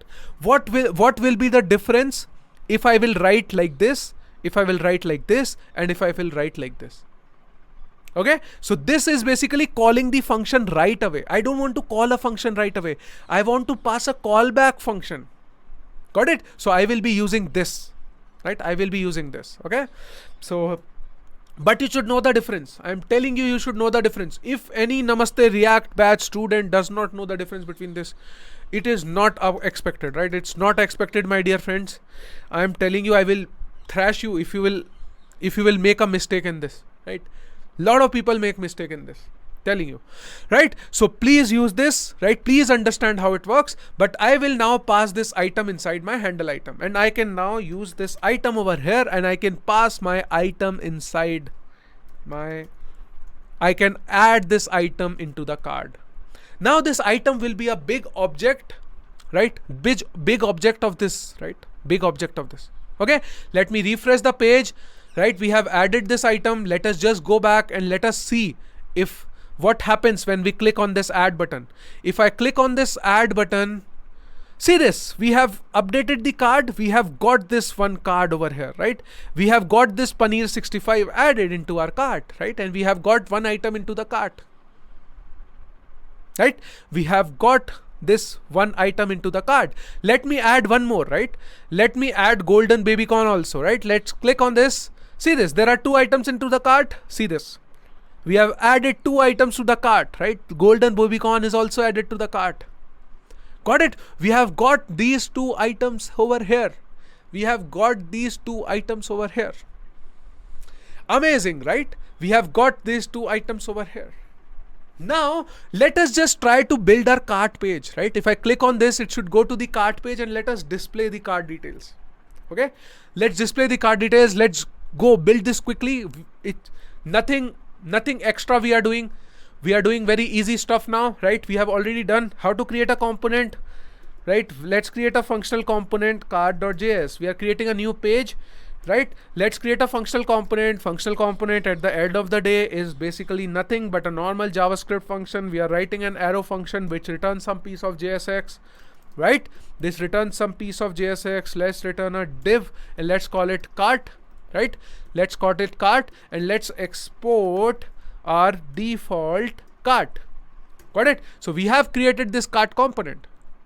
Now we will have to, right? Now what we will do in this cart, and let me just create a URL also, right? /cart, right? If I create a URL, right?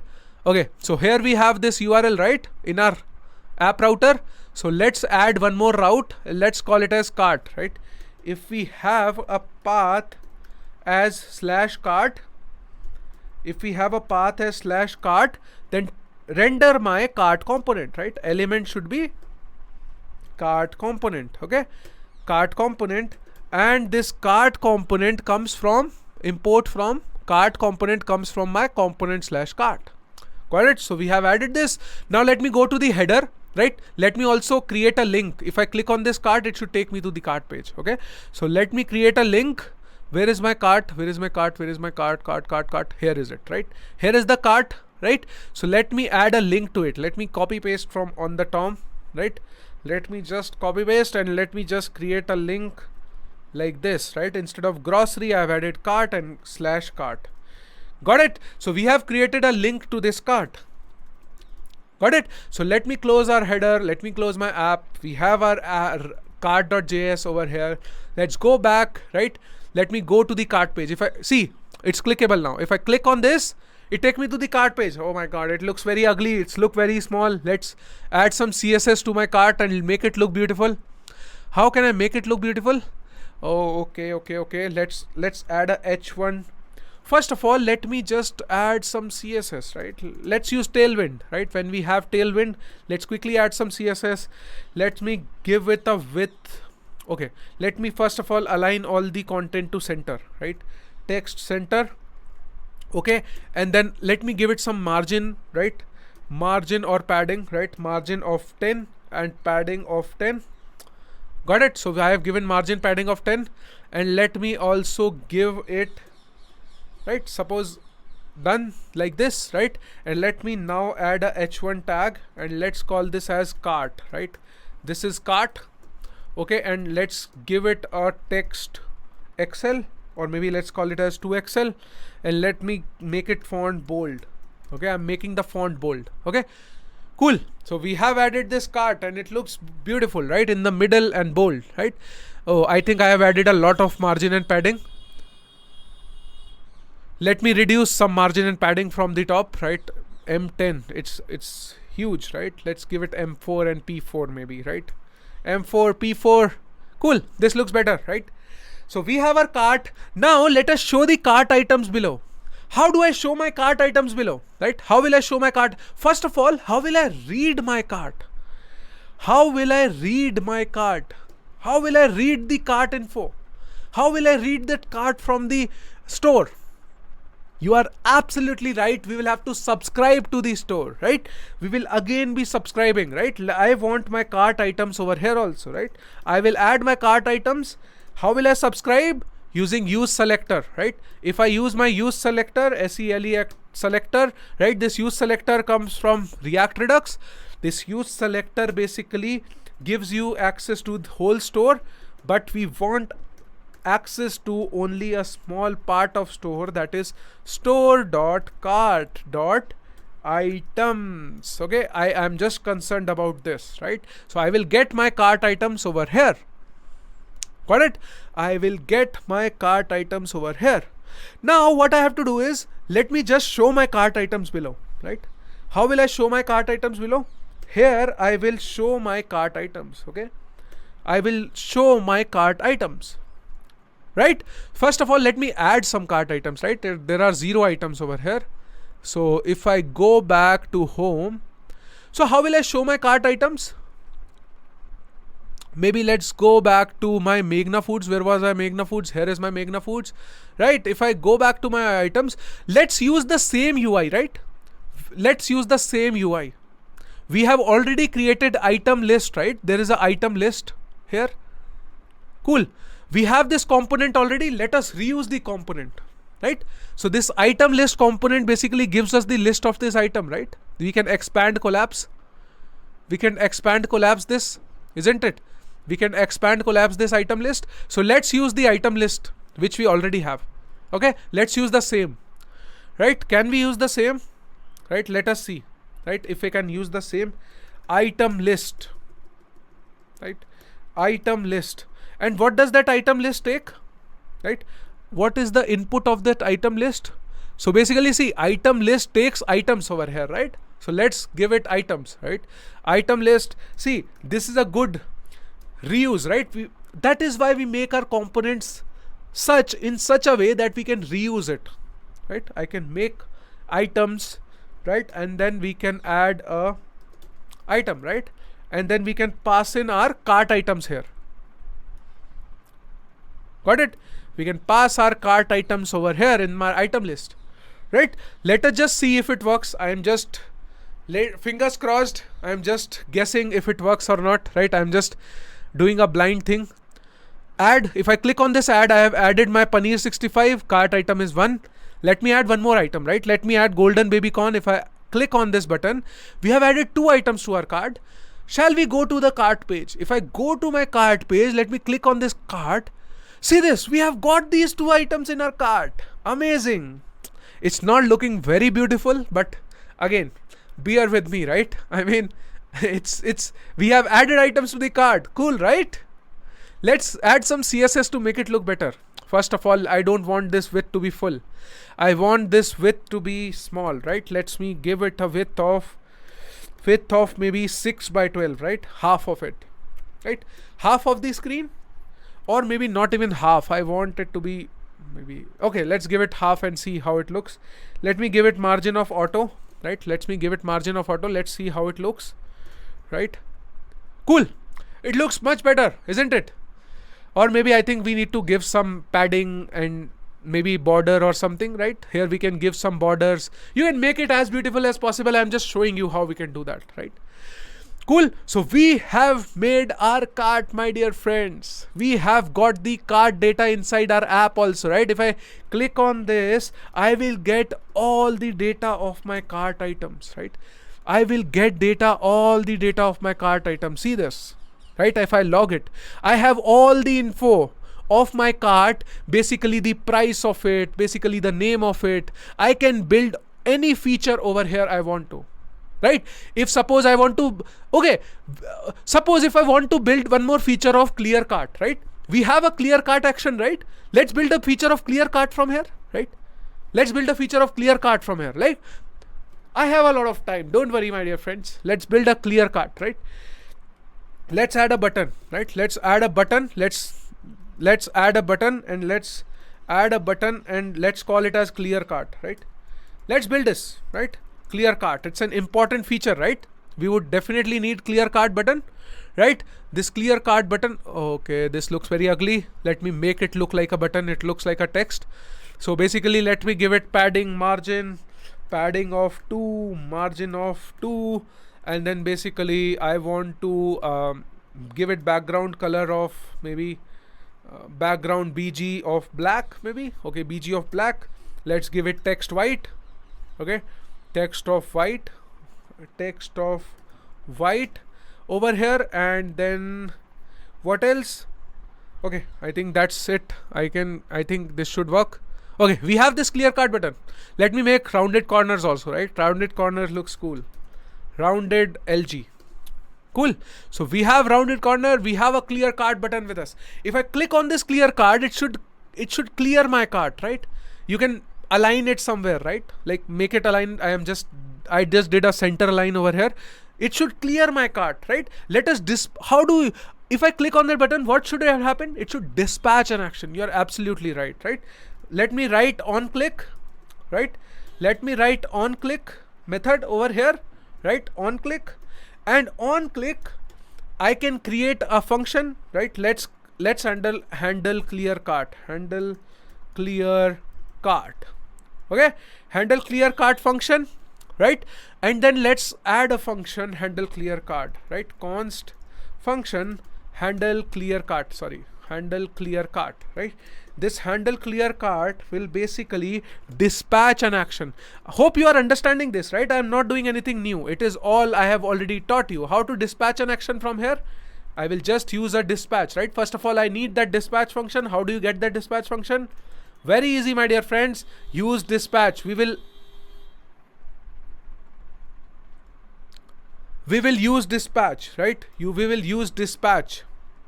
Okay, so we have this use dispatch, and then okay, not there, right? We will use this use dispatch, and this use dispatch will give me this dispatch function. Now I can just dispatch my action, right? I can dispatch my action. What action should I dispatch? Yes, clear cart. And this clear cart will come from my cart slice, right? We have exported this clear cart will come from cart slice, right? So we have added this handle cart. I have added this on click. You know, once we have set up this store, how easy was it to build this feature, right? It just took us 2 minutes. Okay, use dispatch is not defined. We have not imported use dispatch. Import the use dispatch. Import use dispatch from import my use dispatch from my React Redux. Cool. I have imported it. So did you see how easy was it to build this? Right? Let me click on this button, right? If I click on this button, if I click, oh, nothing happened. Oh my God. Something wrong in our code. Let us see. Handle clear cart. We have handle clear cart. We dispatch. Oh, we did not call it, right? Sorry, my bad, right? We did not call it. We have just passed it like this. Now, let me go back. If I click on clear cart, see this. Our cart is vanished now. Our cart is vanished now. Right? Our cart is vanished. You can also show if the items are 0, right? If our items are 0, right? You can just show, right? If the items are 0, just display a message that add items to cart or something, right? How will you add that? How will you add that feature? Let me just write it also, right? So if the cart items dot length, very easy, right? I'm not doing anything extra, right? If my cart items dot length is equal to 0, right? Is equal to 0. Equal to 0, then you can say, then you can basically and you can add a h1 tag, right? You can add a h1 tag over here, right? And say, please, your cart is empty, add items to the cart, right? You can display a good message, right? You have seen Amazon, right? When the cart is empty, they say that, okay, go do some more shopping and something like that, right? You can add these things. You can build all these features. Why I'm telling you that they see this, add items to the cart. You can build all this. I have already shown you how to build important features. You can build these customizations yourself. Isn't it? Is it hard? Since so much time, since 11 episodes, I am teaching you React. Very easy. This is nothing new. Let's go and add items to the cart now. Let's go to Meghna Biryani. Right? What happened? Cannot read.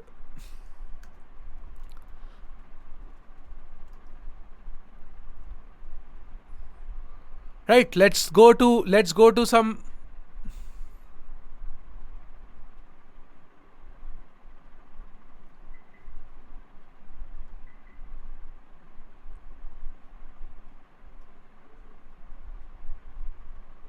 Let's go to this Leon's Burger and Wings, right? Let's go to Leon's Burger and Wings. Over here, let's add some items to the cart, right? Let's add this grilled lamb burger combo, right? Let's add it, right? Jumbo Royal burger combo. Let's add grilled peri peri chicken, right? We have added 3 items. Let's go to cart. See this. Now we have 3 items in the cart. Cool, right? So we can build features like this. It's amazing, and all the data you need is already there with you. This is what is Redux Store, my dear friends. This is the history of Redux Store. I'm telling you, this is the most important thing. A lot of developers just write Redux, but they don't understand how it works behind the scenes. I wanted to tell you what Redux Store is. right? Okay, so hope you would have understood this diagram. This is what, right? Remember that let me just repeat that line once again. When you click on that add button, it dispatches an action which calls a reducer function, which updates the slice of the store. And because this component, right, header component is subscribed to the store using a selector, it automatically gets updated. It automatically gets updated. Got it? So this is amazing thing. This is what I wanted to teach you in Redux. But is Redux only this? No. There are some more important things which I wanted to tell you. Just hold on for a while.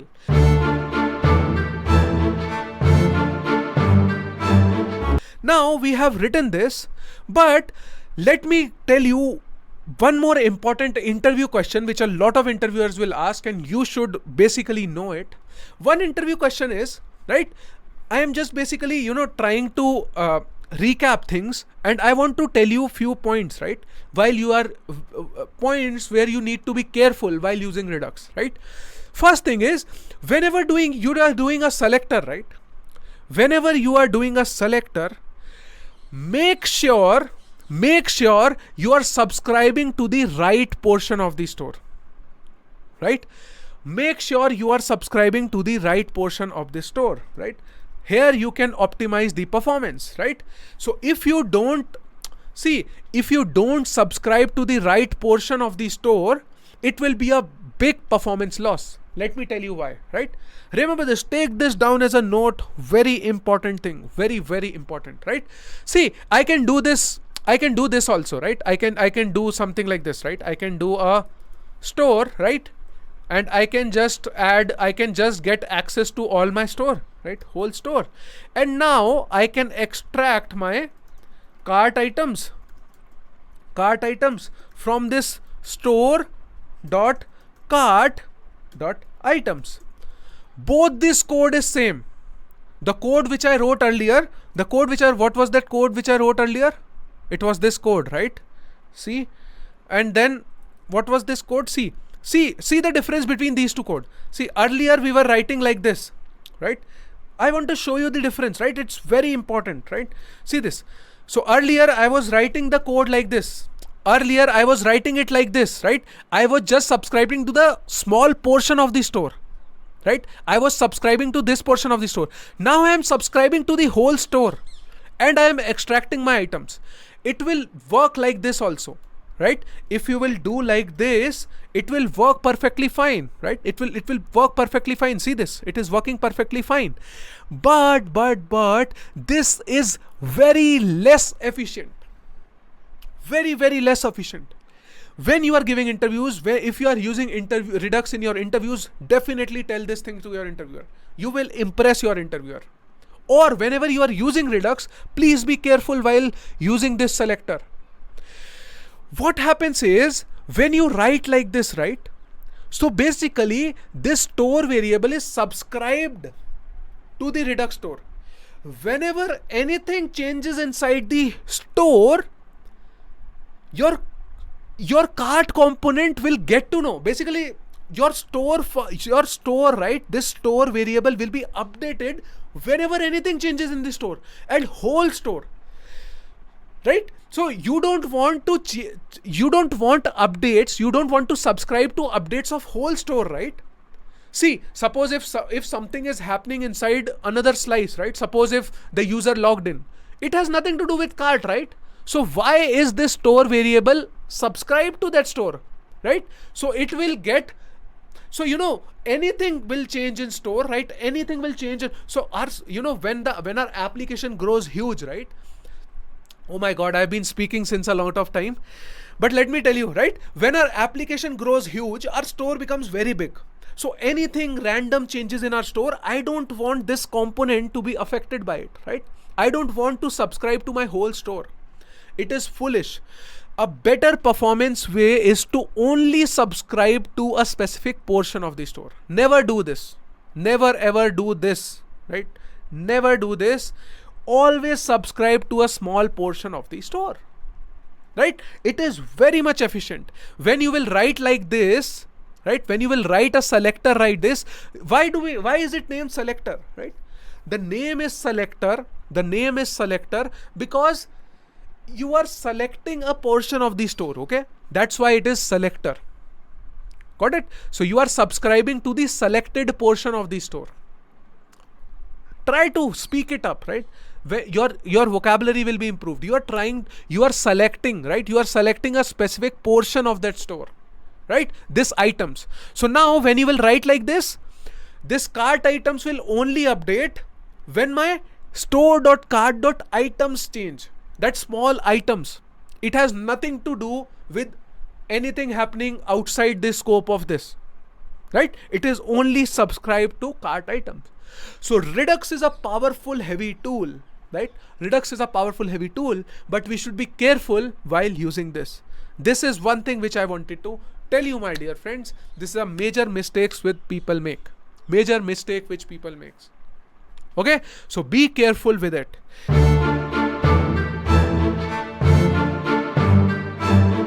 Second mistake that people do a lot is when they are building. See, there is a lot of confusion between reducer, and reducers, right? So let me tell you, when you are creating an app store, right? So here this keyword is reducer, because this is one big reducer for your app store, right? And this reducer can have multiple small reducers. Got it? So this word is reducer. Listen to it very carefully. This is reducer. Okay. But when we are writing slice, right, we create multiple reducers. So this word is reducers, right? I know it is very complicated, right? I have been struggling to teach this, right, to my students.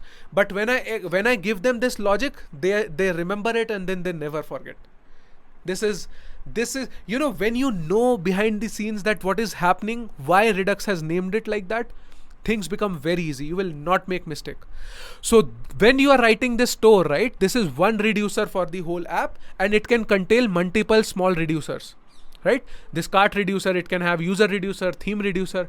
But when you are creating a slice, right, so there are multiple small reducer functions, right? That is why this is one reducer function. So that is why this is known as reducers, right? This is reducers, right? And when you are exporting it, you are exporting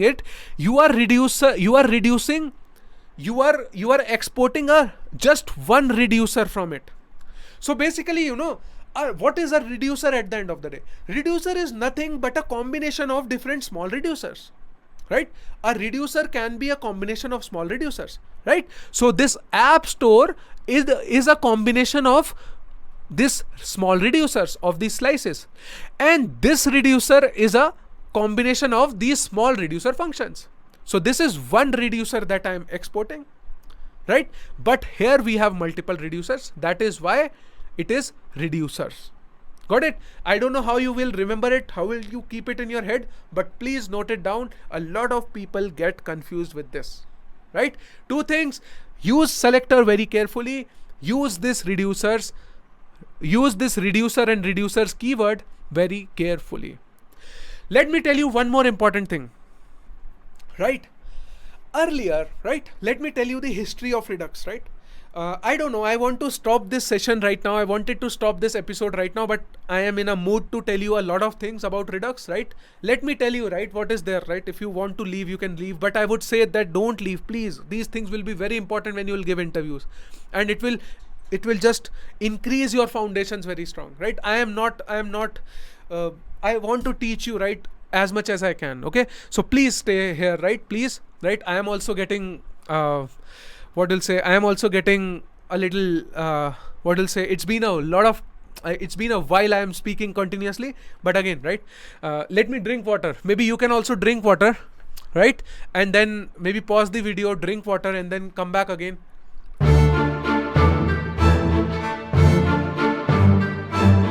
So now let me tell you one more important thing with reducers, because this is very important. So earlier, when we used to write vanilla Redux, right? When we used to write vanilla Redux, the older version of Redux, there was a big problem with state here, right?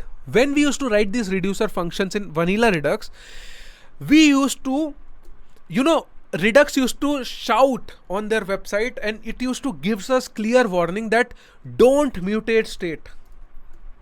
Don't mutate state. Right? So we should not mutate the state. Right? Vanilla Redux. Right? Older Redux. Vanilla Redux. Or you can call this as vanilla, or maybe older Redux. Older Redux. Right? Older Redux. In older Redux, you know what happens? Redux used to say, don't mutate state. Don't mutate state. This was prohibited inside the older version of state. Right? This was prohibited. Right now I am just directly modifying my state, right? Right now I am just directly modifying my state. Basically, whatever state I will get as an input, I am just directly modifying it. This is an impure function, isn't it? This is an impure function, right? It is just, we are taking this and we are just modifying this variable as it is. Earlier, when we used to write Redux, right? So we used to never modify our store. Basically, how we used to do, let me just show it to you how we used to do. Basically, we used to create a copy of this state variable, right? We used to create a copy of this state variable, and then we used to push, right? Basically, we used to create a new, right? We used to create a new state, right? From my state, right? Basically, I used to create a new state from my state, basically somewhat like this, dot state. Okay, I will create a new state and I will now modify my new state, right? I will modify my new state, right? This is how we used to do earlier. I'll tell you, right? This is how we used to do earlier.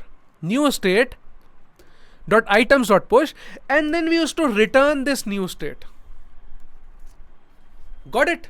We used to return this new state. We used to do this earlier, right? We used to do this earlier because Redux used to say never modify, don't mutate the state, don't mutate. And you know, so many developers, I think so many developers used to make this mistake that they used to modify the state directly. Because it is very tough. I'll tell you, we can learn an important thing from here, right? Redux is an external library. Sometimes this library comes with a lot of burden of knowledge with us, right?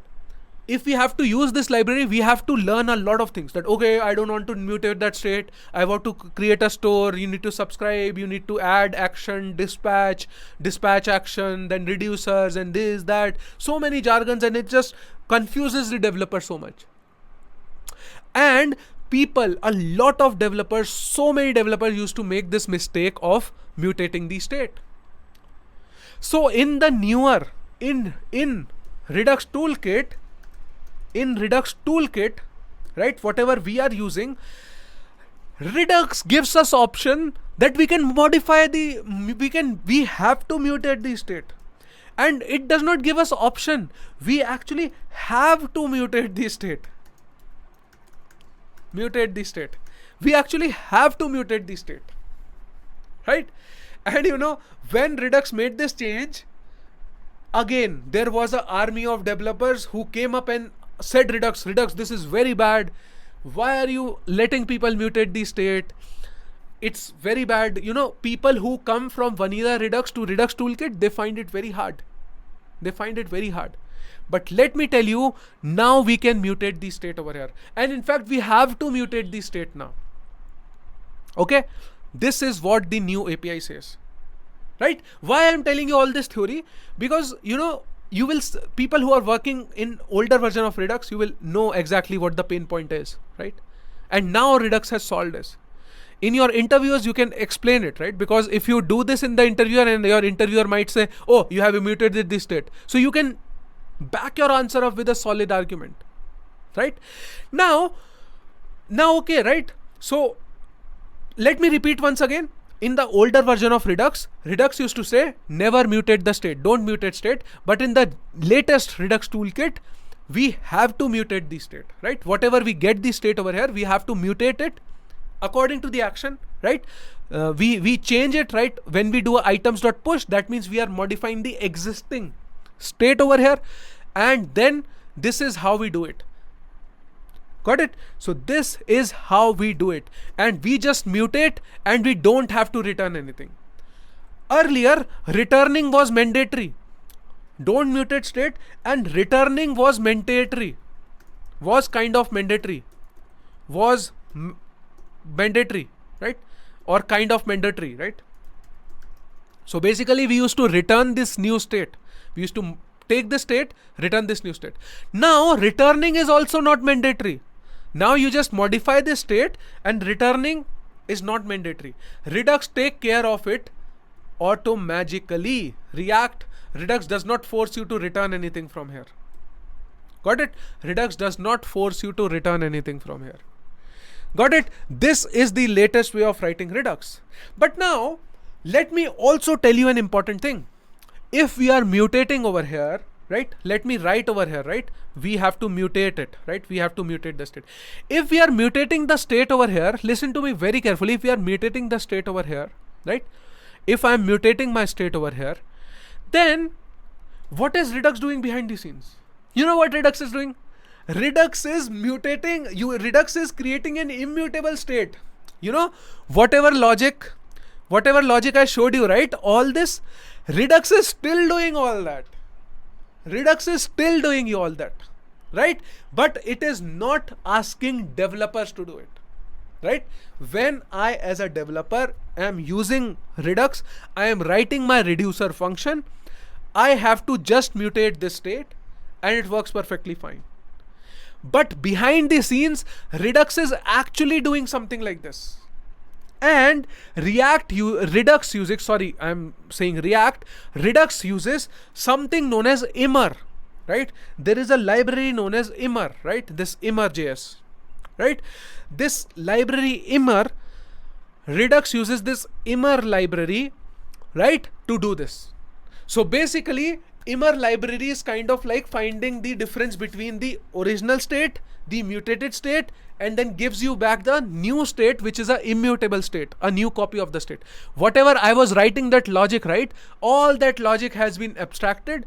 We as a developer don't have to take care of it, and Immer takes care of it, right? Go read it. You know, I don't know. I did not want it to go dive deep into all this, right? I mean, this is so much deep, right?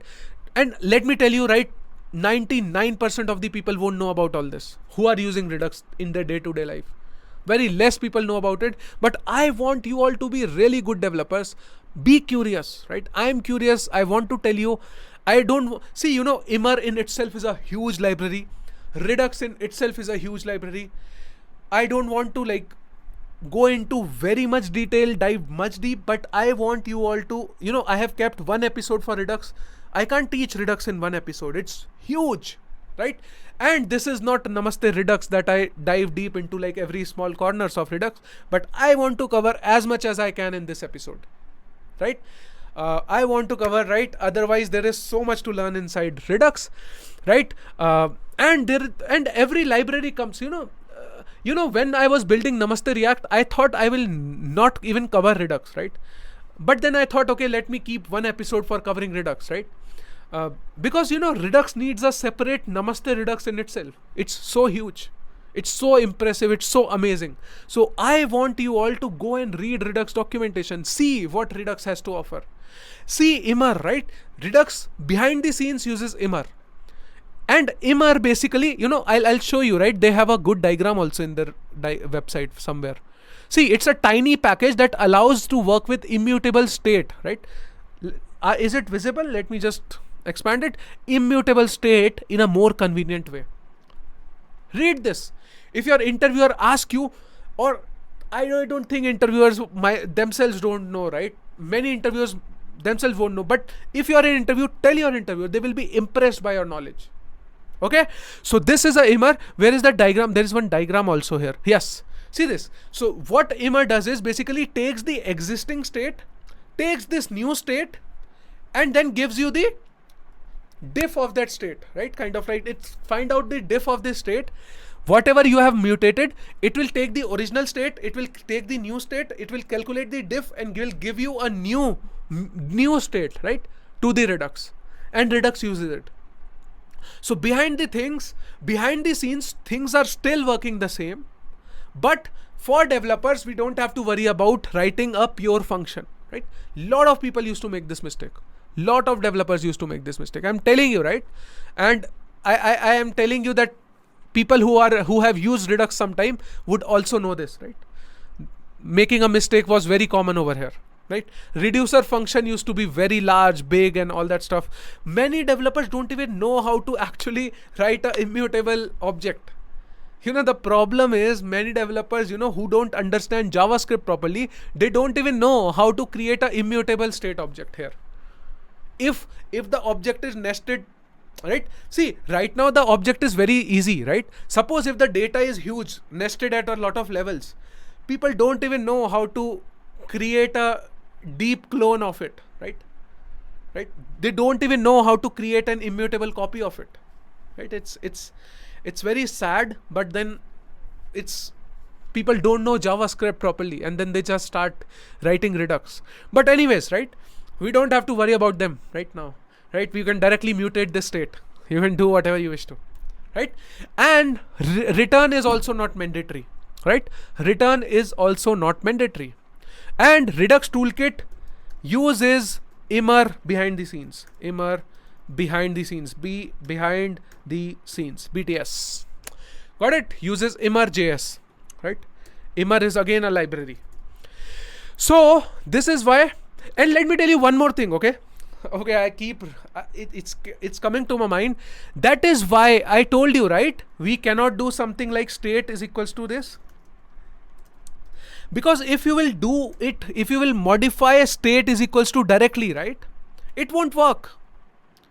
If you will write state is equal to this, it won't work. If you will write state is equals to Akshay, this won't work, right? This won't work. Should I show you, right? Let me just show it to you once, right? If I clear my cart, it won't work, right? If I do a cart, won't get this, right? Let me refresh the page. Let me go back. Let me add some items to the cart. Let me add some items to the cart, right? Let's go to Meghna Foods and let me add this item to the cart. Let me add this item. Let me add this item. Come over here. See this, and let me just do a console log, right? Let me just do let me just click on clear cart, right? If I click on clear cart, see, nothing is happening. Why? See, why nothing is happening in clear cart, right?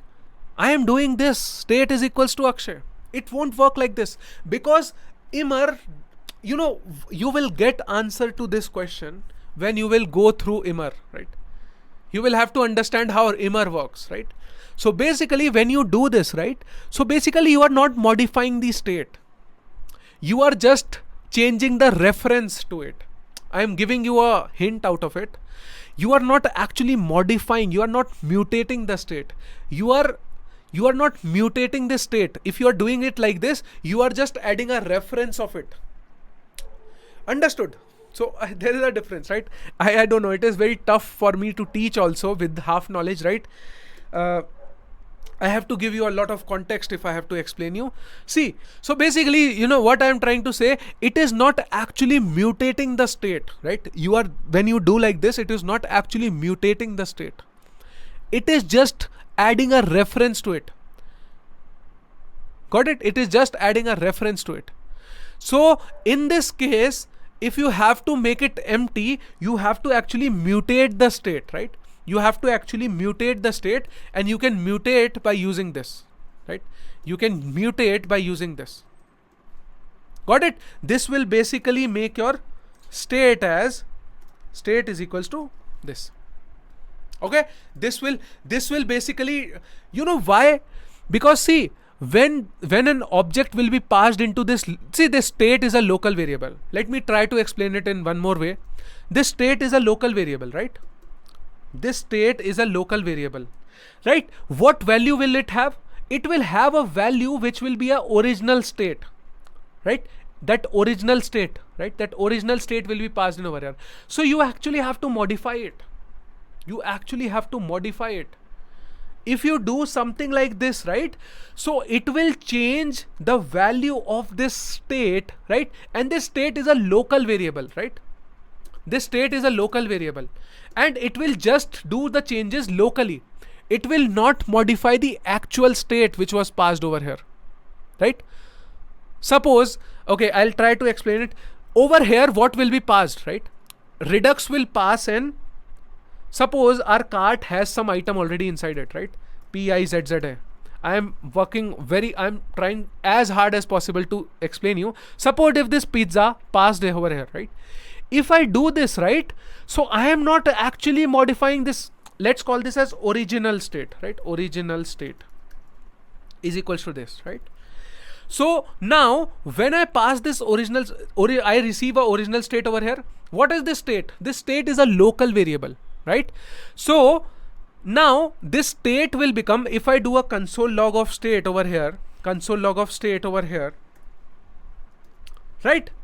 Console log of state over here, it will give me what? It will give me pizza, right? It will give me pizza. Suppose if I do state is equals to empty and do a console log again over here, right? If I do a console log of again over here, right? Let me just comment this. If I do a console log of state over here, it will give me empty. But when I did this, right, it actually did not modify this array. This array is different than this array. So I actually have to modify my original state. Okay, I have to actually modify my original state. If I will do something like this, state is equals to empty, it will just make my state empty. So it just made this local variable empty, but then pizza remained the same. Pizza remained the same. Got it? Pizza remained the same. Makes sense or not? Makes sense, right? Cool. I'll show it to you, right? It will make this empty, but things won't change, right? Let me just show it to you. Let me save it and show it to you, right? If I go back, see, if I add some items in the cart, right? So I'll show you what happens, right? If I add some items in the cart, right? Let me add 2 items, right, in the cart. If I go back over here, right? If I try to clear it, see this, right? It showed that earlier we had some 2 items in the cart, right? Earlier this state had 2 items, right? There are 2 items. Basically it is Redux, that is why it is not showing it properly, right? Okay, so now sometimes, okay, glad that I got over here. Okay, one more interesting thing. I can't see it right now, right? I have just tried to console log my state and I can't do it, right? It is not letting me show it properly. So you know what you can do? If you have to show it properly, you can do something like current state, okay? You can do something like this, okay? So basically, you know, Redux has a different way to handle this state over here, right? So over here in your reducer function, console.log won't work. So you will have to do console.log of current state, okay? Now when I'm teaching you, let me also teach this, right? Current state. Now it will be printed properly, okay? And this current will come from here, right? This current will come from my Redux toolkit. Got it? This current will come from my Redux toolkit. If I go back, if I add some items to the cart, oh my god, I can add some items to the cart. Recommended paneer, golden baby corn. If I go back, see, right now we have 2 items, right? Let me just get rid of this. If I clear the cart, see this. If you will do a normal console log, it will not show you. It will show you some proxy object, right? And you can't read it basically. So Redux creates a proxy object, right, in behind the scenes. I don't want to dive deep into now what is proxy object and all that stuff. Leave it for this class. Just understand that you cannot read the state directly like this, right? You cannot read it like this. But if you want to, for sometimes we need to use console log for debugging, right? So if you want to just use a current state, and this current comes from your Redux.js toolkit, right? Then it will give you proper items, right? Now our items basically has 2 cards, right? And then if I made this state as empty and then console log, now my state is empty, see? But actually my store did not change because this is just a local copy. This is just a local variable which has been updated. The original state is still this. Got it? This is the reason. But if I do this, But if I do a state.items.length is equals to 0, it actually modifies this, right? It will do a this dot items dot length dot 0. Got it? Small. It is basically, it's basically JavaScript. I don't know. This class, since 15 minutes, I'm just explaining JavaScript. It's neither Redux nor React. It's just JavaScript. Oh my God. But this is important. I'm telling you, you will run into a lot of bugs if you don't understand this. If you will ever encounter a problem with your reducer, you are doing something wrong with mutating this state, right? So always mutate it. Try to mutate it, right? But suppose if I have to, but how can I, what else you can have done? You can either do a state.length.0, or you can do one more thing. You can return an empty object. Now, see this, I'll tell you one more cool thing, right? So when you are doing a clear cart, so Redux says, Redux toolkit basically, Redux toolkit or newer way, RTK, let's call this as RTK, right? RTK says that, right, you have to either mutate the state, or return a new state. Okay, RTK says either mutate the existing state or return the new state. So basically either you can do this, right?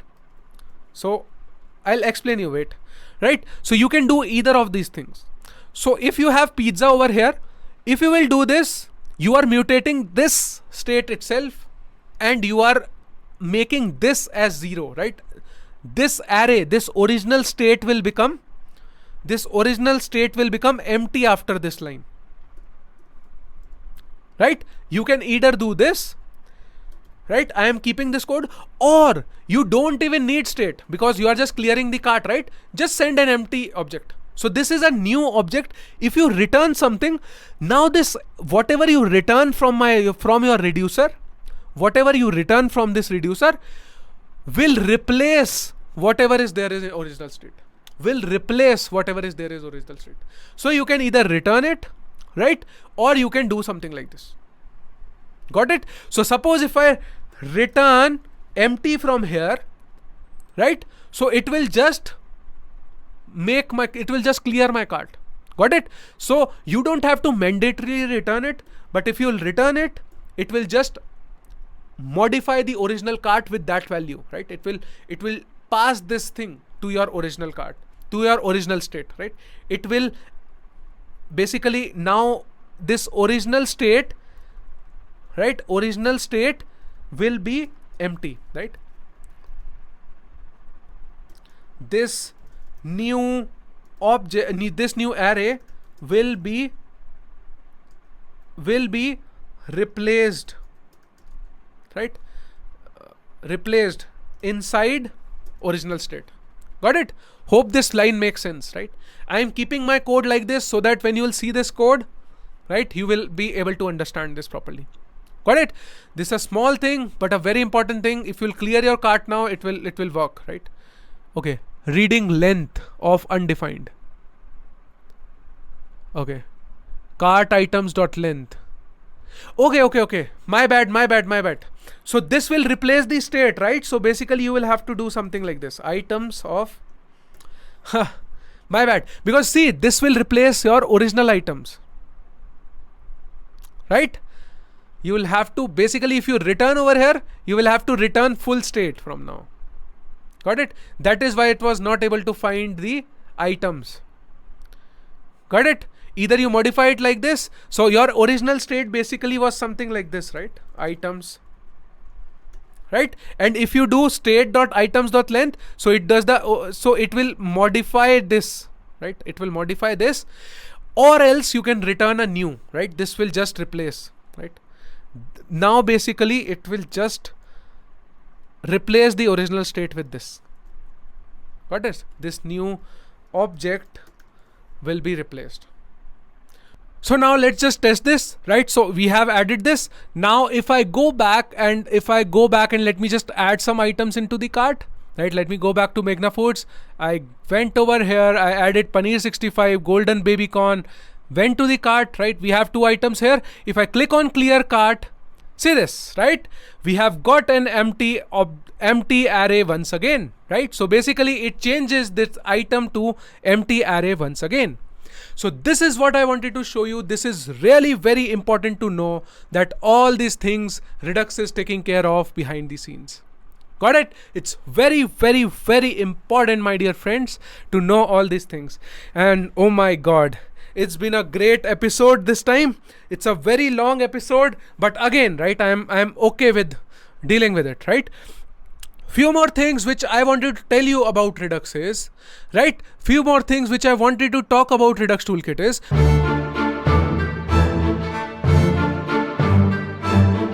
now I want to introduce you to something which is known as Redux DevTools, right?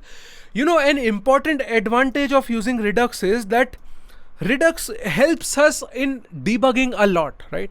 There is something known as Redux DevTools. Install it. This is a Chrome extension. It will be available for all the browsers that you use, right? There would be an extension for it. I have already installed it. Once you will install it, you will get access to this, right? This is Redux DevTools, right? And it will activate once you have a Redux app with your, right? So let's go back to our app, right? Let's go to home, right? Let's go to home. So see this. So here we have our Redux. Here we have our Redux toolkit. See this. It gives you this nice view. Are you able to see this? This is amazing, right? And it helps us so much in debugging that I can't tell you, right? I can't even think of using Redux without this DevTools. First of all, let me just explain you an important thing. You know, Redux is used for very large scale applications. When your application grows huge, right? There are so many components. First of all, when should we use Redux? When your application grows huge, there are so many components. Managing data between components is very tough. There is and then, you know, some components, like there are so many components who are subscribed to so many states, so many portion of apps, and mutating the states from somewhere. So that kind of, suppose that there are so many components, assume that there are thousands of components in your app, and there are multiple components who are mutating the same state, right? Mutating the same portion of the store, right? And there are so many components that are subscribed to some portion of your store, right? So that is where debugging is very tough. You know, and Redux gives us very good debugging tools. There is a Redux DevTools that gives us very good debugging tools. Please play with it, right? Please play with it. This is really good debugging tool, right? If I refresh the page, let me just show it to you. See this. Initially, it shows us basically, see this. Initially, our state is, see this. This is cart and our items is empty, right? This cart is empty at the initial load. Let's go and try to add some items into the cart, right? If I go back and I try to add some items into the cart, just see what happens inside this, right? Just see what happens inside this. If I click on this add, it will basically show you the log of everything. See, this was initialized. Now, are you able to see this? I don't know, right? I can't even zoom this. Hope you are able to see this, right? So basically so these are the actions. So this is the action, which is cart/add item. Basically it's like slice/add item. So add item action, if I click on this, now it will show that the state has changed. See this, the state now has one item into the cart. If I click on add once again, if I click on another item, if I added one more item, see, one more add item action was called, and now my cart has changed to 2 items. And if I see this action, right? If I see this action, I can even see the diff of this action.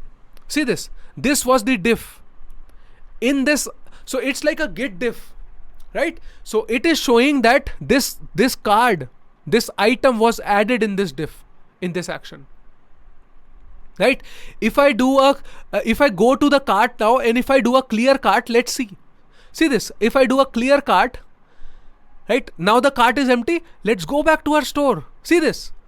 It basically shows you the log of everything that we have done so far. It will show you the log of everything that we have done so far. It becomes very, very, very helpful for debugging. You know, when a user is doing so many, so suppose if there are like tons of, like there are dozens of slices in your application, there are so many components mutating the state from random places, subscribing to it, it becomes very difficult to see, right, what happened because of what, right? It is very hard to debug. But with this tool, we can do a lot of amazing things. We can see actions, right? See, this is the action which has a type. There is a state, there is a diff, there is a trace, right? It gives you a trace, right, where this is being called. See this. It basically shows you the line of code where we have dispatched the action, right? Cancel, right? Very, very powerful. It gives you the test case also. See this. It is writing the test case for yourself, right? It even writes test case for yourself. See this, a test case for a reducer. I mean, you know, I don't know whether how beautiful, right? Can I use this test case directly or not? I know that this is not a full-fledged test case, but still, this thing is really very good. This extension is really very good, right? And please explore it. There is a log monitor. See, it is monitoring the log. See this. Log monitor. So it is, see, initially we did add item, action.payload had one key. Add item, see this, action.payload had one key, right? Clear item. So it shows you basically everything it shows you, right? You can see a chart, right? The state chart, items, you can see the items chart, right? It is empty right now. You can see it in a different fashion, in a tree kind of scenario, right? If I go back, see, you can play also. See this, there are two items. You can see this. This is one item. It shows you, it gives you a beautiful view. It gives you a tree kind of a view of your store. It is really very good. And another important, amazing thing which I like about it is you can replay things up. See this. Initially, my cart page used to look like this. See this. I was not even in the cart page, but I can simulate the behavior. See this. Then what happened? I added one item into the cart and the cart was looking like this. Do you see this? I can jump to different states. See, if I can click on jump, I can jump. If I click on jump here, so see this, I am jumping on this state. If I click on jump here, now my cart page looks like this. Remember, when I was adding items to the cart, I was not even able to see. I was on my main page, right? I was on my Meghna Foods page. I was trying to add items into the cart, right? I was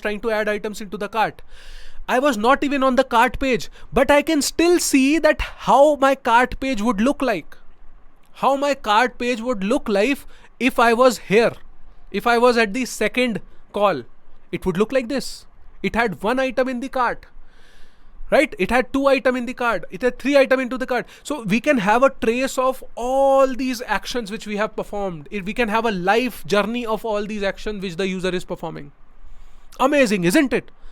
You can exactly know at what action did your code fail. And you can change that. You can debug it easily. It's very powerful, my dear friends. When you will work in a large application, you will realize the importance of it. Right? You can even skip it, right? Suppose if we had skip an action, right? See this. If we have skipped this action, and let me replay it, right? If we have skipped this action, right? So if I skip this action, how it will work? See this. It will add one item to the cart. It will not go to this cart. It will skip this action. It will clear the cart, right? Go forward. It will clear the cart. So see, we can even skip that. Now you would say it is very helpful for debugging because, you know, you might have, see, suppose if this action was not performed in some way, right? So it is helpful that it gives you to, so basically what I am trying to do with this is I can simulate the behavior of the user, which the user is doing on the app on a Redux store. So basically, see, the UI is dumb, right? So basically this UI is very dumb. Dumb means very static. And we have a data layer. So Redux work on the data layer and it basically takes care of, it takes a snapshot of all these data layer modifications. right? And you can just play with it, see how it works. It is very amazing, my dear friends. I can't stress on it enough, right? This is your homework. Go ahead. You have to play with your Redux store. See, you should know the meaning of each and every icon buttons you have seeing over here, right? Try to do it. You can use live, you can use 1x, 2x, you can do a lot of stuff, right? You can play this up, right? See this. It basically shows, see, it replays things up, right? How the user was doing, it added item, it clear cart. See this. I can replay it in 1x, right? See this. I can replay it in 1x, right? I can do a lot of things over here, right? I can do a lot of things over here. I'm telling you. So please play with it, right? Another homework, note down yourself, right? Note it down, is that you have to go to Redux Toolkit website and you have to read about RTK query, right? There is something known as, see, this is the basics of Redux, which I have taught you already. Not even basics, I have taught you a kind of advanced kind of thing, but it's not 100% of Redux that I have covered in this episode, right? Obviously, it's not Namaste React. Redux is very huge, but I have tried to cover the major things inside Redux. Okay, now go back and read about RTK query. There's something known as RTK query. In the older versions of Redux, right? In the older versions of Redux, we used to use middlewares. We used to use something known as Redux Thunk, right? There were things like that, right? Complex things, right? For asynchronous operations, right? It's very confusing. I can't explain you in a short, right? But there used to be middlewares and thunks. Basically, suppose if you want to make an API call and want to store the data inside Redux store, so there used to be a design pattern, a coding pattern, which used middleware and thunks, right? So note down these keywords. Earlier we used to use middlewares and thunks. Now with React Toolkit, we have something known as RTK query, right? This is RTK query. Go ahead, read this documentation. Try to follow this. You know, there is a quick overview. Yes. Go to this link, RTK query quick start, right? This Redux Toolkit, RTK query quick start. Go to this page, right? Note down this URL and read it. Try to make an API call. Follow all the instruction, whatever are shown over here, right? You will be able to make an API call along with it, right? To be very honest, I personally really don't like, right?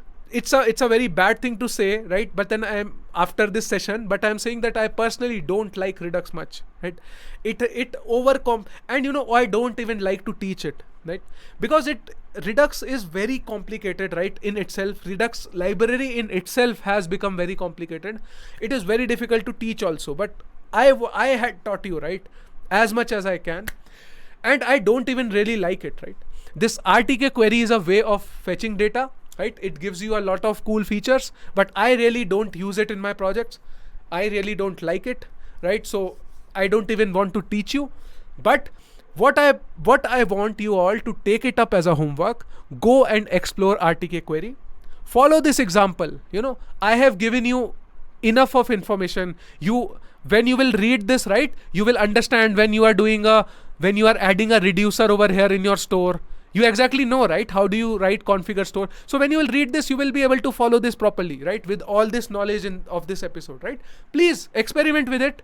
See if you like it or not. If you want to use it, if you are using Redux, try to use RTK query also. It comes out of the box. It gives you a lot of good feature, right? But for now, in this episode, let's keep it this much. And thank you so much for watching patiently. It has become a very large episode, very long episode, and thank you for patience if you are still watching. And this is what I wanted to cover in this episode. This was Namaste React. I wanted to teach you Redux, and I wanted to teach you the new way of writing Redux, the Redux Toolkit, and this is what I was teaching you. Hope you would have understood it. Please go back, revise this diagram, right? And see you in the next episode, right? In the next episode, we will be writing test cases. So be prepared for writing test cases. We will be testing our app in the next episode. This was it in this Redux Toolkit, right? And Redux store. And hope you would have enjoyed it. Thank you so much. If you would have liked it and you are watching it right now, and if you have learned something from it, Please go share your experience over social media. Please tell your friends about Namaste React. I want, I don't have a marketing team. You are my marketing team, right? Please spread this word. It will help me grow as a creator. It will help me grow as a teacher, right? And wish you the best in your career. And thank you so much for watching this episode. Thank you so much, my dear friends, right? Try to read these tutorials, and that's all in this episode. Thank you so much. Thanks for watching.